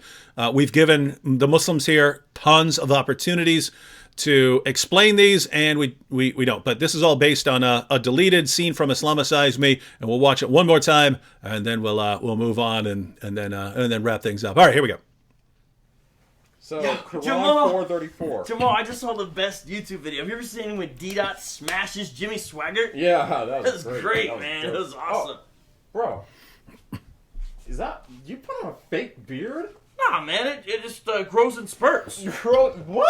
It's just That's a fake real beard. splotchy, you know? What are you? That's a Just fake a- beard, dude. That's haram. Will you I'm tell just, this? I'm just fool- wearing this until my Suna beard comes in. Until my You Suna look- beard comes in. you look like I'm a just idiot. temporarily wearing this. Wait, why are you wet? I'm going to the mosque. Why are you all soaking wet with water? Did you pee your dress? We're going to the. You guys He think didn't you're funny? learn how to You guys, squat. you guys have, Squatted upside do you down. have any idea who you're making fun of right now? Backpack. Why am I covered in water before going to the mosque? Ah, backpack, magic backpack. I'm the Mega the Mac attack backpack. With this sack, reacts I'm like a maniac. I got stacks of facts to keep you all on track. Welcome to Dennis's School of Islamic Instruction. Sahih al-Bukhari, number 232, narrated Aisha, I used to wash the semen off the clothes of the Prophet, and even then I used to notice one or more spots on them. So even after she washes all the semen off his clothes, she'd still find one or more spots of semen on there. Wait for it. Number 230, narrated Suleiman bin Yasser. I asked Aisha about the clothes soiled with semen. She replied, I used to wash it off the clothes of Allah's messenger, and he would go for the salat, prayer, while water spots were still visible. So Aisha would wash the semen off him so he could go to the mosque for prayer, and he would have water all over him from washing off all the semen. That's exactly what I'm doing, and you guys are making fun of me. So those are water spots. These are water spots from washing off all the semen. Where did you get all the semen from? How much From all water the did you muta. use? From all the pizza. How could you get it from the muta? Because the Prophet specifically said, no coitus interruptus. Okay, first off, you're supposed to park the car in the garage. You don't pull the car out of the garage. We finish what we start in Islam. So again, I asked you, where did you get all the semen? Prophet didn't have to explain himself, neither do I. Gross. Can you believe that? Can you believe him? What's wrong with This this? is the sources. Freaking beard off your face. My Suna beard! Let go my Leia! Let go! I knew it was fake! I knew it was fake! All right, so now that everyone's seen the sources very clearly and we've discussed them and examined the Muslim responses, you see, that's the problem, right? Hey, I'm not going to explain to you why I'm covered in semen. By the way, I just caught for the first time what John said, because we're all kind of talking over each other. Guys, just so you know, there were some scenes of Islamicize Me where we were actually scripted, and there were others where we would just kind of have a scenario and we would just improv, right? But John, when you say, did you pee your dress, right? I'd heard that before, but then, because we're all talking over each other, you go, were you squatting up? Were you squatting while standing on your head? Right. So I didn't even hear what I said either there. I was curious. That's no, funny. I just caught it for the first time right there. So guys, if you earlier in Islamicize Me, we had Muhammad's command to squat while peeing. You have to squat while peeing, and then we run into problems peeing on our shoes and stuff like that while trying to squat and pee. And so John soils his shoes, and I pee all over Vocab's bathroom floor as we try to. And by the way, that's based on a true story too. When I made a video about Muhammad's command that men have to pee while squatting, and there's a hadith that even people in Arabia were saying, look at your prophet, he pees like a girl. And so he commanded all his followers to do it as well. And so then it just became normal. But someone said to me, said, yes, I had converted to Islam, and they told me I had to pee like that, and I had to pee after a football game once, and I messed up my Nikes, and so that was kind of based on a true story.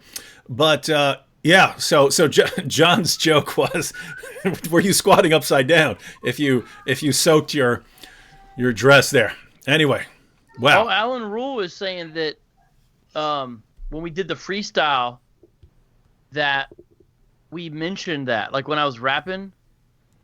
You mentioned what?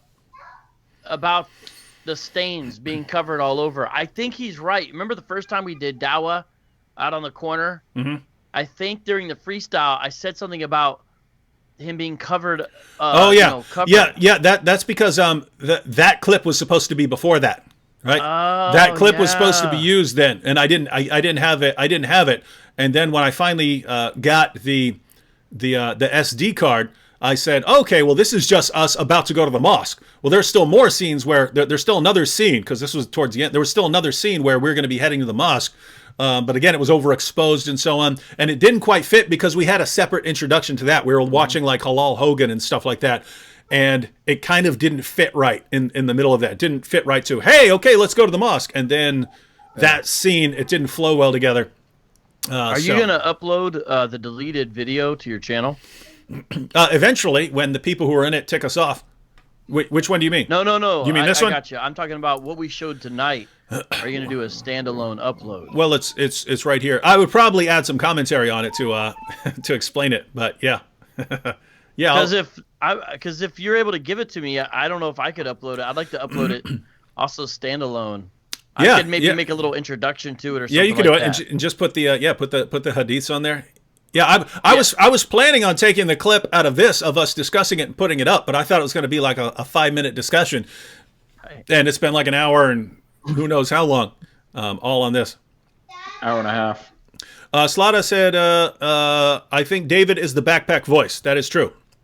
Yep, you did a great job. Yeah, I adjusted the pitch and stuff to make myself sound different. But yeah, that was me. Remind people about the merch you've got with the backpack on it and stuff.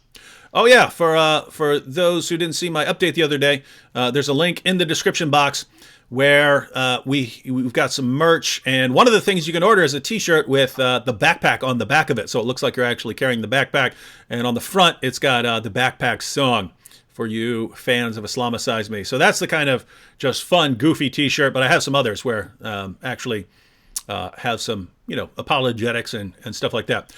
All right. Should we go to another clip and then wrap it up? Yes. All right. So here's the situation. I wanted to show basically my favorite blooper. People were asking about the favorite videos. I got my favorite blooper, and why I say this is like, I can laugh and that's funny, things like that, and then I can really sort of laugh a lot, like when we were just talking about Muhammad and the various explanations that people try to give.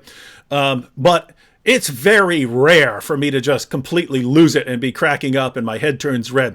And we have one of those where that happens. So I'm going to go ahead and show the original scene, what appeared in the video, and then I'll show the blooper where I just completely lost it, thanks to Vocab. So, all right. So this is the original scene as it appeared, and this is some nasty stuff. And you Muslims who are talking about cleanliness and hygiene, maybe you can explain this one to us. Let's go ahead and see the original scene here. So this appeared in an episode of Islamicize Me.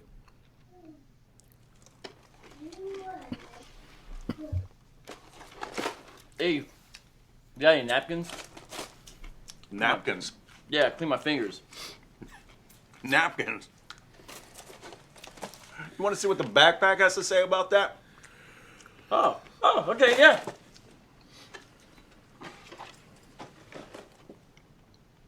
Backpack.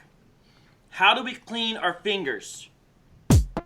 Backpack, magic backpack. I'm the Mega the Mac attack backpack. With this sack, reacts, I'm like a maniac. I got stacks of facts to keep you all on track.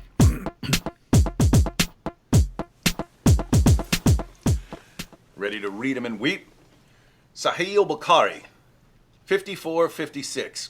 Narrated Ibn Abbas, the Prophet said, when you eat, do not wipe your hands till you have licked it or had it licked by somebody else.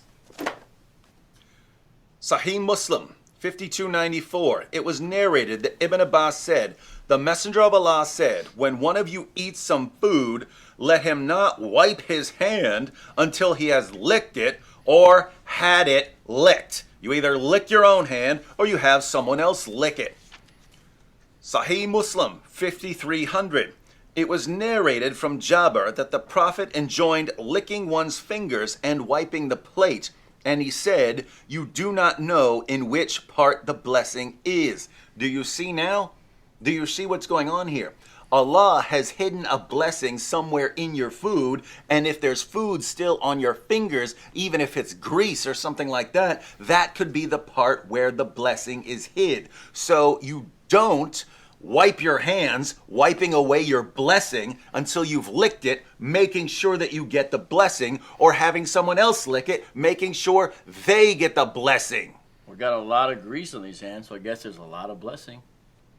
And finally, Sahih Muslim 5303, it was narrated that Jabir said, "I heard the Prophet say, the shaitan, Satan, is present with any one of you in all his affairs, and he is even present with him when he eats. If one of you drops a morsel, let him remove any dirt on it, then eat it." Get it? Even if you drop your food on the ground, let him remove any dirt on it, then eat it, and not leave it for the shaitan. And when he has finished, let him lick his fingers, for he does not know in which part of his food the blessing is.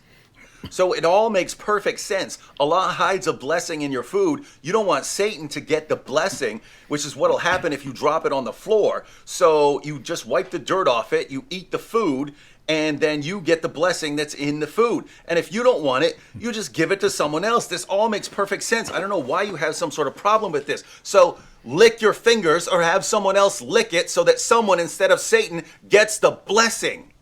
So you want some of this blessing? You want this blessing? You want my blessing?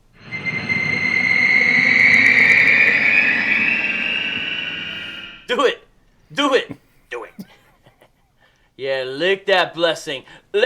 Eat that blessing all up. Get that green part of the blessing. Get that brown, crunchy part of that blessing. Blessing tastes good. Blessing is straight from Allah. Oh my, that is a blessing. If I've ever seen a blessing. He's blessed. You feel blessed, bro? You know, some people would be completely grossed out by that, but if you think it's gross to suck on another person's dirty fingers, you're basically saying that the Prophet himself was a gross, disgusting person, and I, for one, would never say something like that. Yeah, you know, sometimes to get that blessing, you gotta eat that messing. All right, so that was the scene there. Pretty nasty. Vocab, why don't you tell John? I think while we were recording that, were you upstairs, like with I think you were up there going live with Robert Spencer or something. When you were recording I was. Yeah, I was live with Robert Spencer at that time. Yeah, so there was for the scenes where you don't see John in them, it's because John would actually be going live on his channel with Robert. So me and Vocab would be like, okay, what can we actually do without John while he's doing that? But that scene right there. So Vocab, tell everyone how we did that little scene there.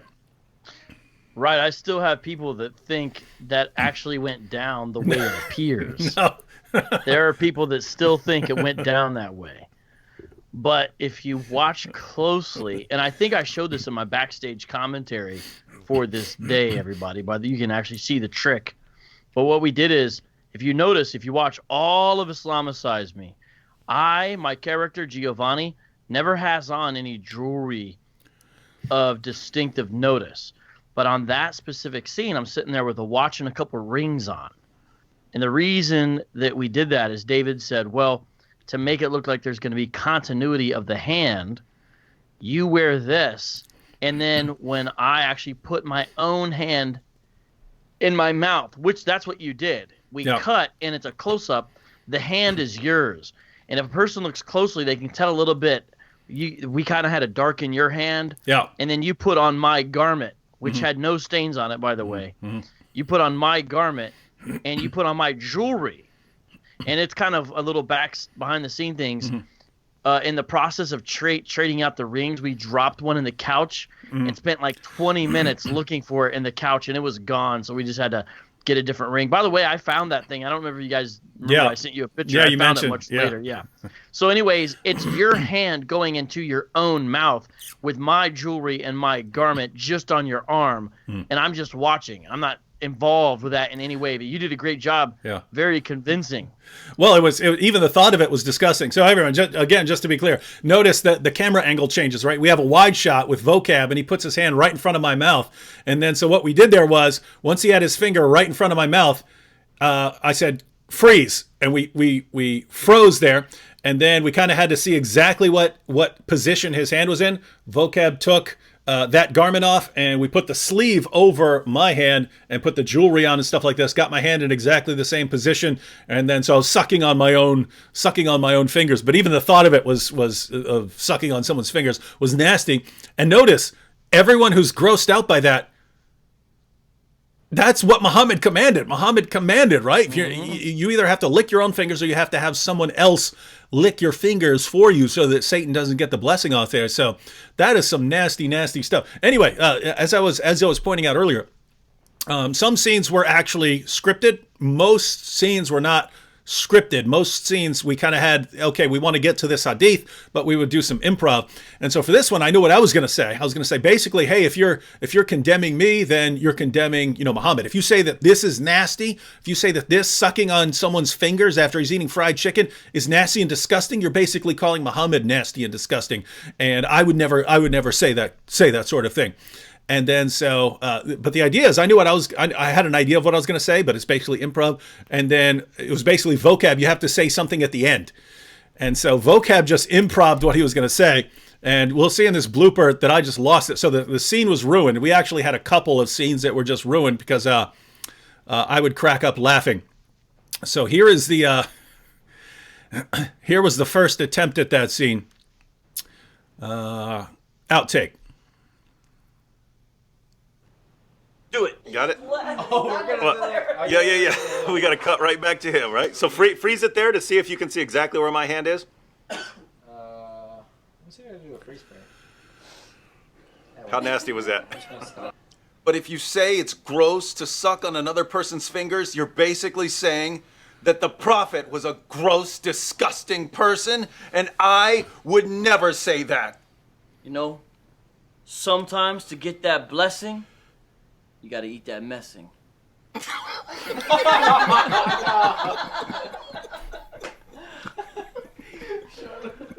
Can we just fade it out quick enough?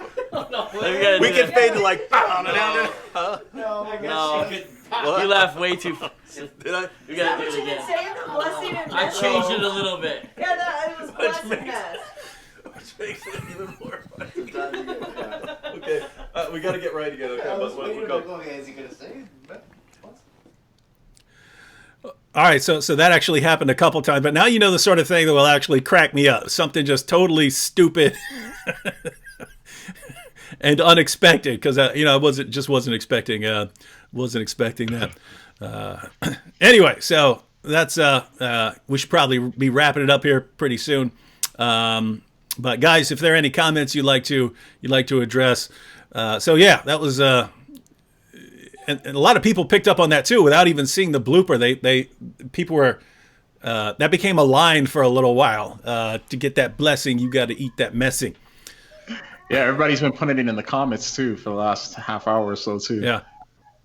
Hey, lots of people are saying disgusting and gross. I'm scrolling through. I'm looking for the comments from our Muslim friend who's talking about cleanliness, Islamic cleanliness, and Muhammad's talking about picking up food off the floor and eating it. He's talking about sucking on other people's fingers. Now keep in mind, guys, this is the same prophet who's constantly covered in semen, and he's like, you guys gotta lick the food off my fingers. Because, you can't let Satan steal the blessing. And you're sitting there licking Muhammad's fingers, sucking on Muhammad's fingers. And this is the guy who can't stop, being covered in semen. And his followers are telling us it's because he's too poor to have a rag to even clean himself. So it's clear that how clean is he? How clean are his hands here?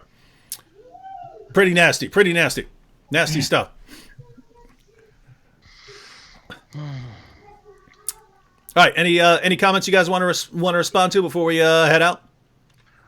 Someone said, "Stop quoting fabricated hadiths to try to fool Muslims." Is that a Muslim saying that? I'm assuming, yeah. Hamad Makbul. Tell him to explain what his background is, because if he's pulling a Shia move or something like that, that's fine. But again, okay, here's the comment.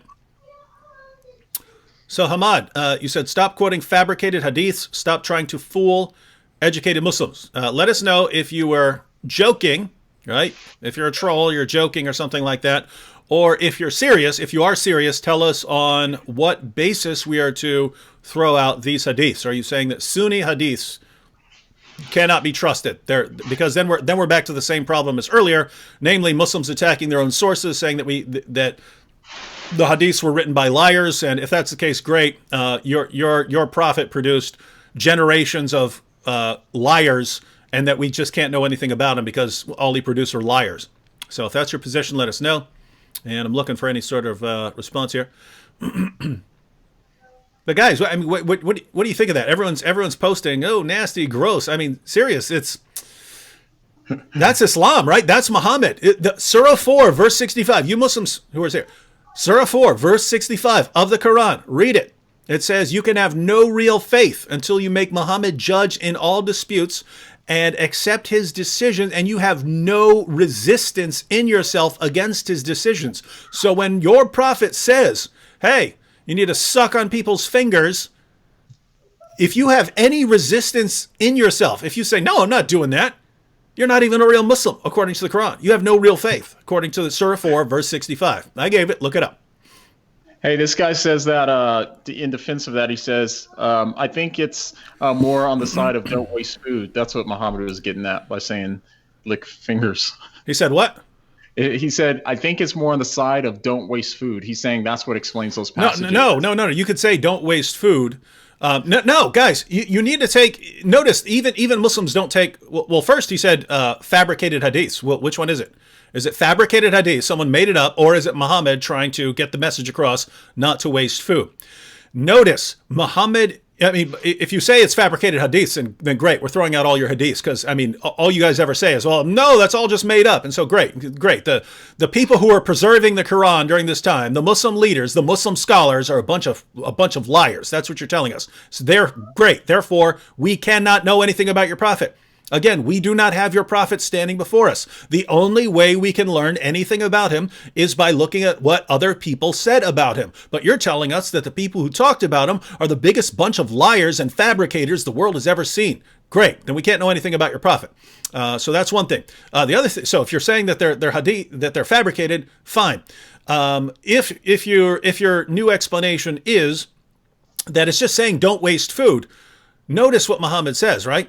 He doesn't say, guys, don't throw away food, right? Food is hard to come by. And there are starving people in the world. There are hungry people. You know, set a good example and eat all your food. Make sure you finish your dinner. That's not what he's saying.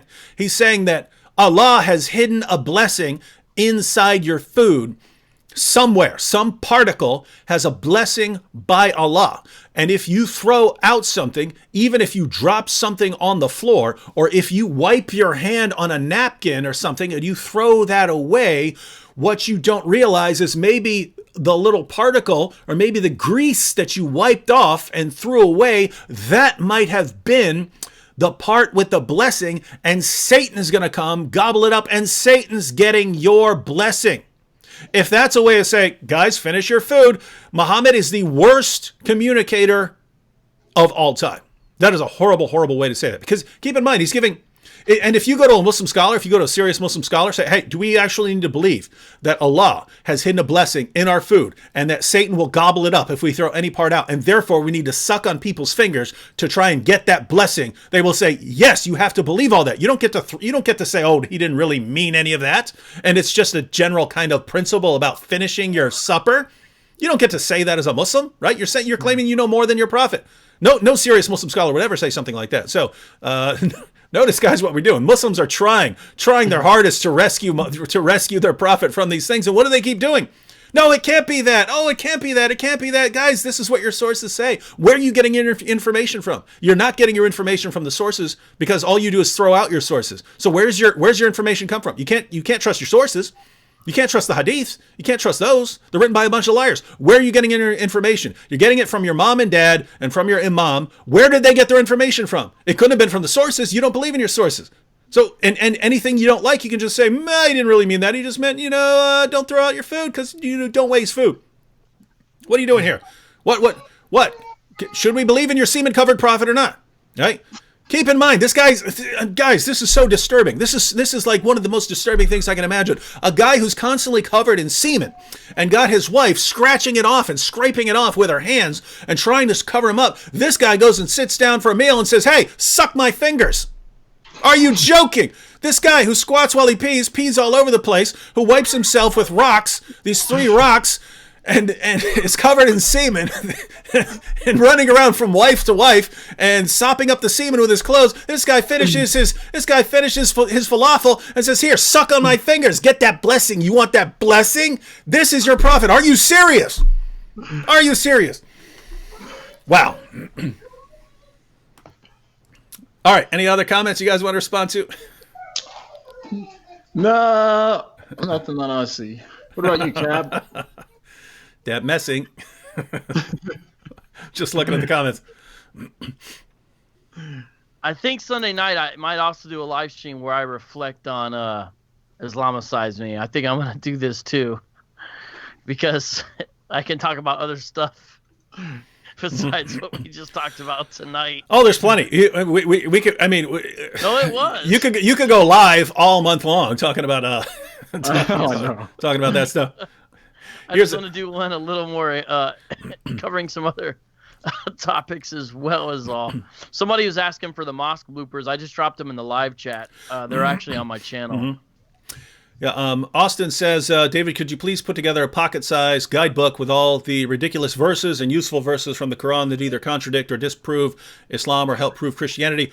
Notice I think it was yesterday, I posted a video where I said people could download a track, and that's because I've made several tracks over the years, but they're pretty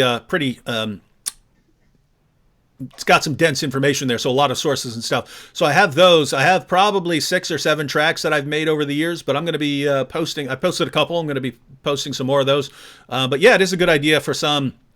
I don't want to sell it as a book, but it would be good to have a little, downloadable, something people could download and just, hey, here are the issues you'll want to bring up. Hey, people asked also if I washed my hands afterwards, not because they were in your mouth, because that was your own hand, but because I was imitating that I was picking my nose before. And again, I think some people when they first watched it didn't understand why does this dude have his hand on his nose? Obviously, it was to make the scene gross as possible, and because hypothetically we're showing the kind of things that could happen if you have to put someone else's fingers in your mouth. They don't have to have picked their nose right before, but they hypothetically could have, Yep. And so I was doing that just to make it extra gross. So yes, the minute the scene was over, I did wash my hands, and I believe David did as well. Yeah, and really, I mean, that's kind of the problem. If your prophet is advocating sucking on other people's fingers, you do not know what that person has been doing. Right? You just do not know. Especially when we talk about, this is the same guy, dunk your flies, drink your camel pee, have semen all over you. It's good. It's what your prophet does. And then this is like, hey, we have no objections to cleanliness. Remember the Muslim said that? Where are you getting this from? Right? Belinda here says, have you ever talked about the hadiths where Muhammad talks about black dogs and dogs in general? What do you think, guys? Have we ever talked about the hadiths about Muhammad and dogs? Yeah. Is that you, Mr. Scruffles, from the grave? He's actually in here. Let me see if I can. Belinda, you should go ahead and watch Islamicize Me. You can make it through. You can make it through the entire series in probably under 2 hours, something like that. I'm not exactly sure about the length of the series. Might be longer, might be a little shorter. But day 9 of Islamicize Me, I believe, is when we deal with Vocab's dog. Where is he? Is he here? I'm trying to get him on camera. There he is. Can you guys see him? That dog died a horrible, bloody death. A horrible, bloody death on day number 2. I mean, day number 9 of Islamicize Me. Yeah, he's a good boy, though. He's a good boy. He's a good puppy, huh? He's getting older, guys. I'm scared for the day he really does die. Not because I'll murder him, just because, he'll die of old age. How old is he? How old did you say he was? Yeah, he's like 10 years old at this point. Anyways. Oh, that is really old. Just showing the dog. Wow. Hey, everyone, subscribe to John McCrae's channel and my channel, too. Oh, yeah, guys. So we're going to go ahead and wrap up now. But we have in the description box, for those of you who want some merch, there's a link to that. There's a link to the entire series, so the full playlist of Islamicize Me, all the days. And yes, Belinda, there's plenty of information about dogs and a variety of other topics. And a lot of people are mentioning their favorite episodes over here. But also, yeah, everyone who's not subscribed to Vocab or John's channel, you want to go there. They both put out their own content. Vocab focuses mainly on doing live streams, but he gets guests on there to talk about various topics and dealing with Islam, the Hebrew Israelites, and so on. So if you like live streams, and I assume you do because you're watching this live stream, then you want to get on there. John deals, with atheism and so on, but he tends to make shorter videos, deals with biblical issues, objections to the Bible, things like that. So you'll want to subscribe there. And guys, so both their channels, the links to them are in the description box. Guys, why don't you tell us what you're working on in the near future? I'll start. So right now, I'm actually filming a documentary on the existence of Jesus and how it changed the world. And so it talks about the impact that Christianity had on the world too. So I'm doing that right now. I'm also working on a couple of things. Working on a long series on logical fallacies, and I'm also preparing to do some more response videos to a lot of popular atheist videos. So that's what I'm doing. Mm-hmm. What about you, Cap? Well, by God's grace, I got together with our buddy Con Man Mike is what we call him. He's the content manager with the channel. And we made something I've never had the whole time I've been on YouTube, which is a channel introduction. And so now we've got a channel intro. It is a little bit longer than the shorter channel intros, but it's really, really good. I am so happy at the way it turned out. It's simply called Why I Do What I Do. And it has a much different tone than a lot of stuff I've done. It's serious, more sentimental, in a sense. I don't want to say emotional, but it has a different kind of serious, kind of heartfelt, just less on the comedy and intensity and all that. Very just kind of earnest, authentic, chill vibe. But it turned out really well, and I think it'll open a lot of people's eyes. And it's going live. It's going to premiere tomorrow. So you definitely want to watch it. Look for the video on the channel, Why I Do What I Do. I think it's going to be a really helpful little video when people see it. And so that's tomorrow. So that's the big thing I have coming up. Mm-hmm. You also have something else coming up, Vocab, namely the series that we're about to start filming. And that's, Vocab. You didn't know. So I asked people in the comment section of a video where I gave the gist of it, and I was asking for titles for the series, and someone said Muhammad's Boom Boom Room because he's blowing everyone up. Right? Everyone who disagrees with him, he blows them up. So yeah, Vocab and I are about to. I just can't. Check this out, David. What do you think about the skintific miracles in the Quran? And this is serious. The skintific miracles in the Quran. So. Guys, this is why we do it. What skintific miracles in the Quran are you referring to? Are you referring to Surah 18, verse 86, where Alexander the Great, Dhul Qarnayn, travels so far west, he finds the place where the sun sets, and he finds that the sun sets in a murky pool? Are you talking about the Quran's claim that semen forms between the backbone and the ribs? that semen forms here. No, notice, how's Muhammad getting it all over himself? It forms here. What's going on? Is it squirting out his back? What's it doing, right? So what are you talking about? Are you talking about the Quran's repeated claims that stars are missiles that Allah uses to shoot demons when they try to sneak into paradise, and that when you see a shooting star, it's because Allah hurled a star at a demon? So when you see a shooting star, that's an actual star that Allah has hurled at a demon for trying to sneak into paradise to listen to what he's saying. Are those the scientific miracles that you're referring to? Because yeah, I'm really impressed by those. You'll never in your entire life find any sort of cosmologist or any sort of scientist who will tell you that yes, when you see a shooting star, which is a rock that hit the atmosphere and it makes a streak across the sky, that's actually a star, a real star that Allah has used to hurl at a demon. You'll never find anyone, but that's why we need Muhammad to come along and tell us, wow, this is real science. A good article Sam Shamoun wrote, Answering Islam, which is the Quran on semen production, which you mentioned, which is relevant tonight and relevant to the question they just asked. And I think when you see it, it says proceeding from between the backbone and the ribs, Surah 86, 5-7. And right before it says, now let men but think from what he has created. He's created from a drop emitted. And then it says proceeding from between the backbone and the ribs. And there's other translations that basically all say the same thing, which is anatomically incorrect. Just in case everyone's wondering. Yeah, and when you actually incorporate what we find in the Hadith, Muhammad couldn't be more wrong about anything than he actually was. Just so you know, when you actually put together the Quran and the Hadith to get Muhammad's picture of the world, here's what you have, ladies and gentlemen. At the bottom of everything is this giant fish, right? This giant fish, or sometimes a whale. Stacked on top of that fish or whale are 7 earths, which are all flat, and they're stacked up like pancakes, except that there's some space in between them. There's a space of a 500-year journey. By the way, that's in the Quran too, that there are these 7 earths, and that they're all flat.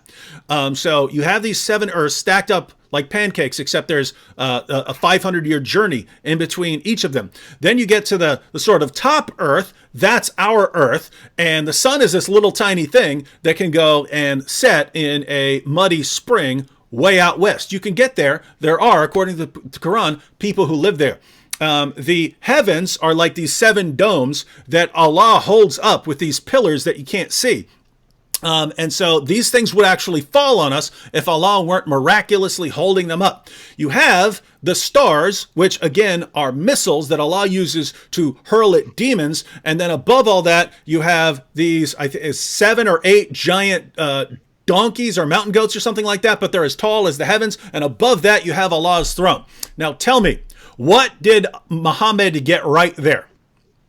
Apart from the fact that there is a sun and there is a moon and there are stars, he didn't get anything right. So Muhammad didn't even get anything right that any 6-year-old walking around couldn't have told you, right? It's the same thing. It's the same thing with human reproduction. According to Muhammad, here's how human reproduction works. Men have their semen. It forms between the backbone and the ribs. But women also have semen.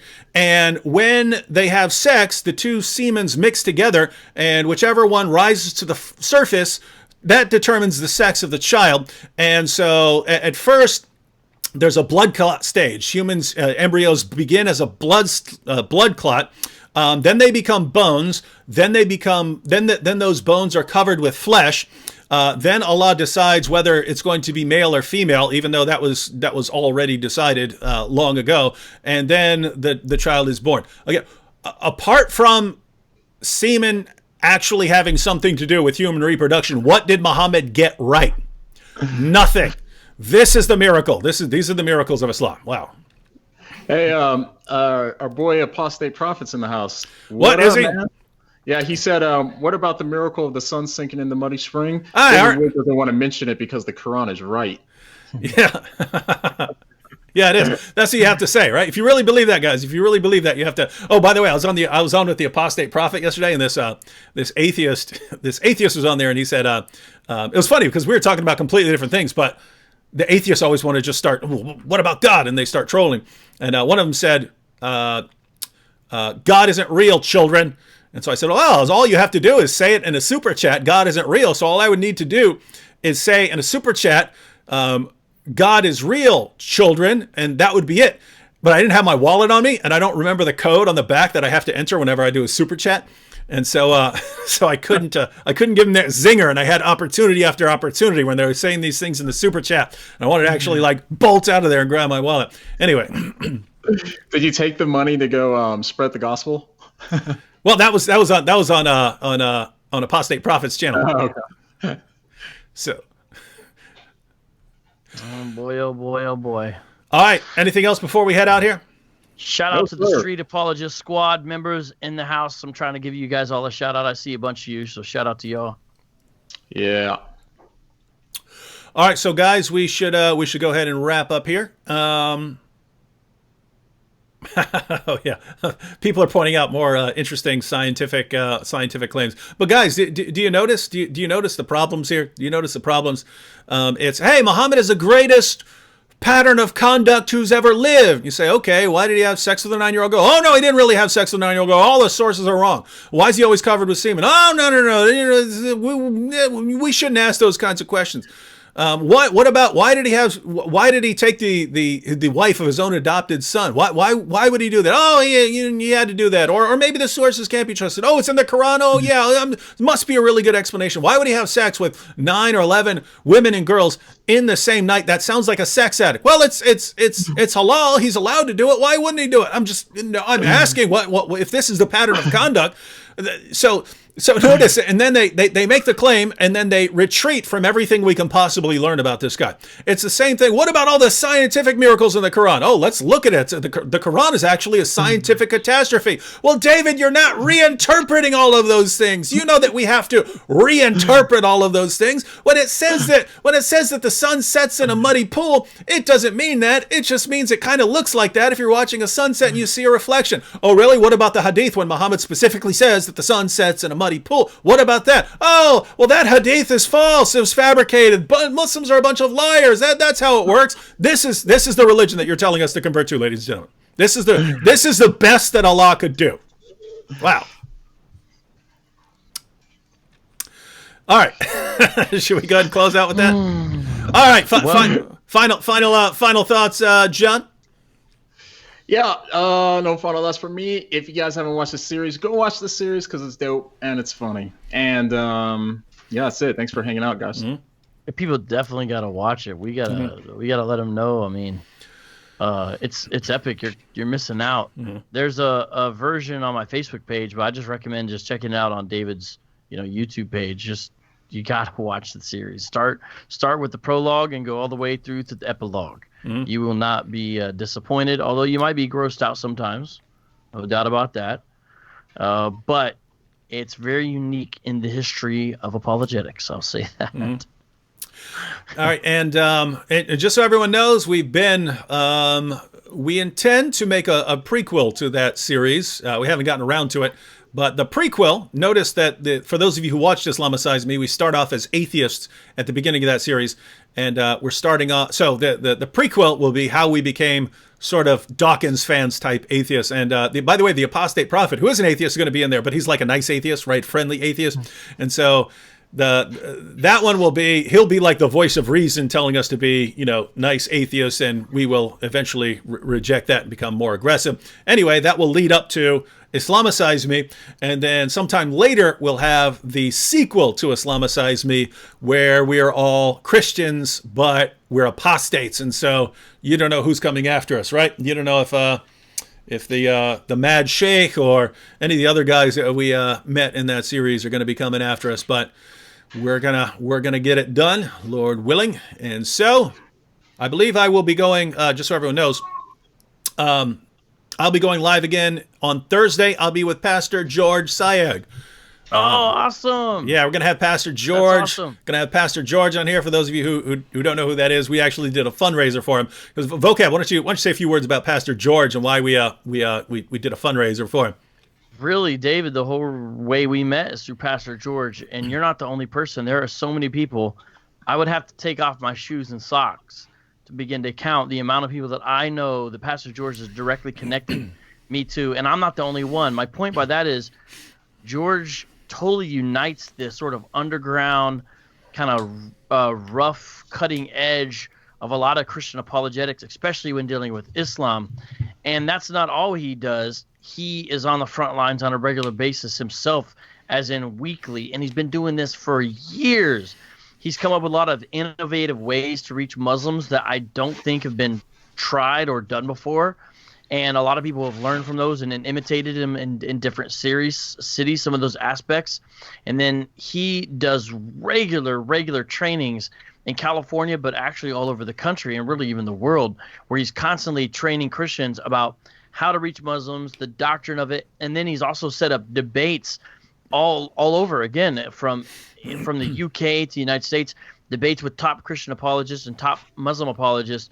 So, I mean, the list of what George does and how he does it is ever expansive. And I mean, he was involved with the Dearborn stuff. Yeah. They got arrested and he beat the city of Dearborn. I mean, the list goes on, and you will never meet a more humble, kind, gentle, just loving, beautiful man than George Saig. I mean, I can't say enough about him. And everyone doesn't know his name sort of in the limelight, but if you're involved behind the scenes, everyone knows who he is because of what he does and just how faithful he is on a regular basis, him and his family. Yeah, so one problem I've always seen George have is for a guy who does nonstop traveling, going to mosques, bringing resources to mosques. I've never seen him in a reliable vehicle. So I just made a quick video, asked people, hey, if you want to do something, let's all chip in and get this guy a decent, reliable truck. And there was a reason for it. A ministry had donated a trailer for him to haul his supplies around, but he didn't have a truck. He didn't have a truck to haul the trailer. So I said, wait, why don't we all kick in? And people like gave massively over what I'd asked for to get this guy a reliable truck. And anyway, he got an awesome, brand new 2019 truck that he's going to be using to haul. So anyway, I'm gonna get George on this Thursday, talk about his ministry and what he does. Should be awesome. I'll go ahead and close out with this from Abdul Rahman. The Quran is unchanged. The Bible is. What do you say about that? I don't know what you mean by the Bible is. So if you're agreeing with me that the Bible is, that is the position of the Quran. According to the Quran, no one can change the Torah and the Gospel because they're Allah's words. The Quran says, Surah 18, verse 27, Surah 6, verse 115, no one can change Allah's words. Surah 3, verses 3 to 4 say that the Torah and the Gospel are Allah's words. So according to the Quran, no one can change the Torah or the Gospel or the Quran. And that's why Jews are commanded to judge by the Torah, not by the Quran, in the Quran. Surah 5, verse 43. Christians are commanded to judge by the gospel, not by the Quran. That's Surah 5, verse 47. People of the book, Jews and Christians, are told, Surah 5, verse 68, that we can have no ground to stand upon unless we stand fast by the Torah, the gospel, and all the revelation that has come down to us. So, according to the Quran, our Christian and Jewish scriptures are as good as gold. Amen to that. So I agree with you. The Bible's unchanged. But if you're saying the Quran is unchanged, here, I don't know what you're talking about because your own sources. I'm talking about Sahih Muslim, Sahih al-Bukhari, your main sources. Talk about entire chapters of the Quran coming up missing. That's in Sahih Muslim. Abu Musa, he met a group of Quran reciters who came after him. And he said, don't harden your hearts as we did. And we forgot 2 entire chapters. He said one of the chapters was as long as Surah 9, and they forgot it. And he gives an example of a verse that was in it. And that verse is not in the Quran. Why? Because the chapter was forgotten by Muslims. So what do you mean the Quran has been unchanged? 2 entire chapters came up missing. Not just that, large passages came up missing. Aisha said that 2/3, more than 100 verses, were lost from Surah 33 of the Quran. She said, Surah 33, check out Surah 33. Aisha said that the verse contains 200 verses. Check it out. Check out how many verses are in Surah 33 now. So you have that. You have individual verses coming up missing. Right, individual verses like the verse of stoning, the verses of breastfeeding an adult. Those are not in the Quran. Read your hadith. They're supposed to be in the Quran. They were revealed as Quran. They were recited as Quran. What happened? According to Sunan ibn Majah, Aisha said that she had the only copy and a sheep ate it. That's why they're not in the Quran today. This is the book you're saying has been perfectly preserved. Guys, just closing out with this. Have you noticed the pattern here? Muslims make all these claims. Scientific miracles. Muhammad is the greatest moral pattern of conduct ever. Perfect preservation of the Quran. The second we start examining them, it's, we had better throw out all those sources because it contradicts everything we're saying. Wonderful religion here. I'm going to have to say no. No, thank you. All right, thanks everyone, and we will see you next time. Shalom, y'all. Peace out. Oh, and before I click this button, someone has pointed out that Christian Prince is about to start on his channel. So you've got 2 minutes to go over to, if you want to continue with the live stream. Christian Prince is starting in 2 minutes. Close out with that. All right, catch you all later. Perfect timing.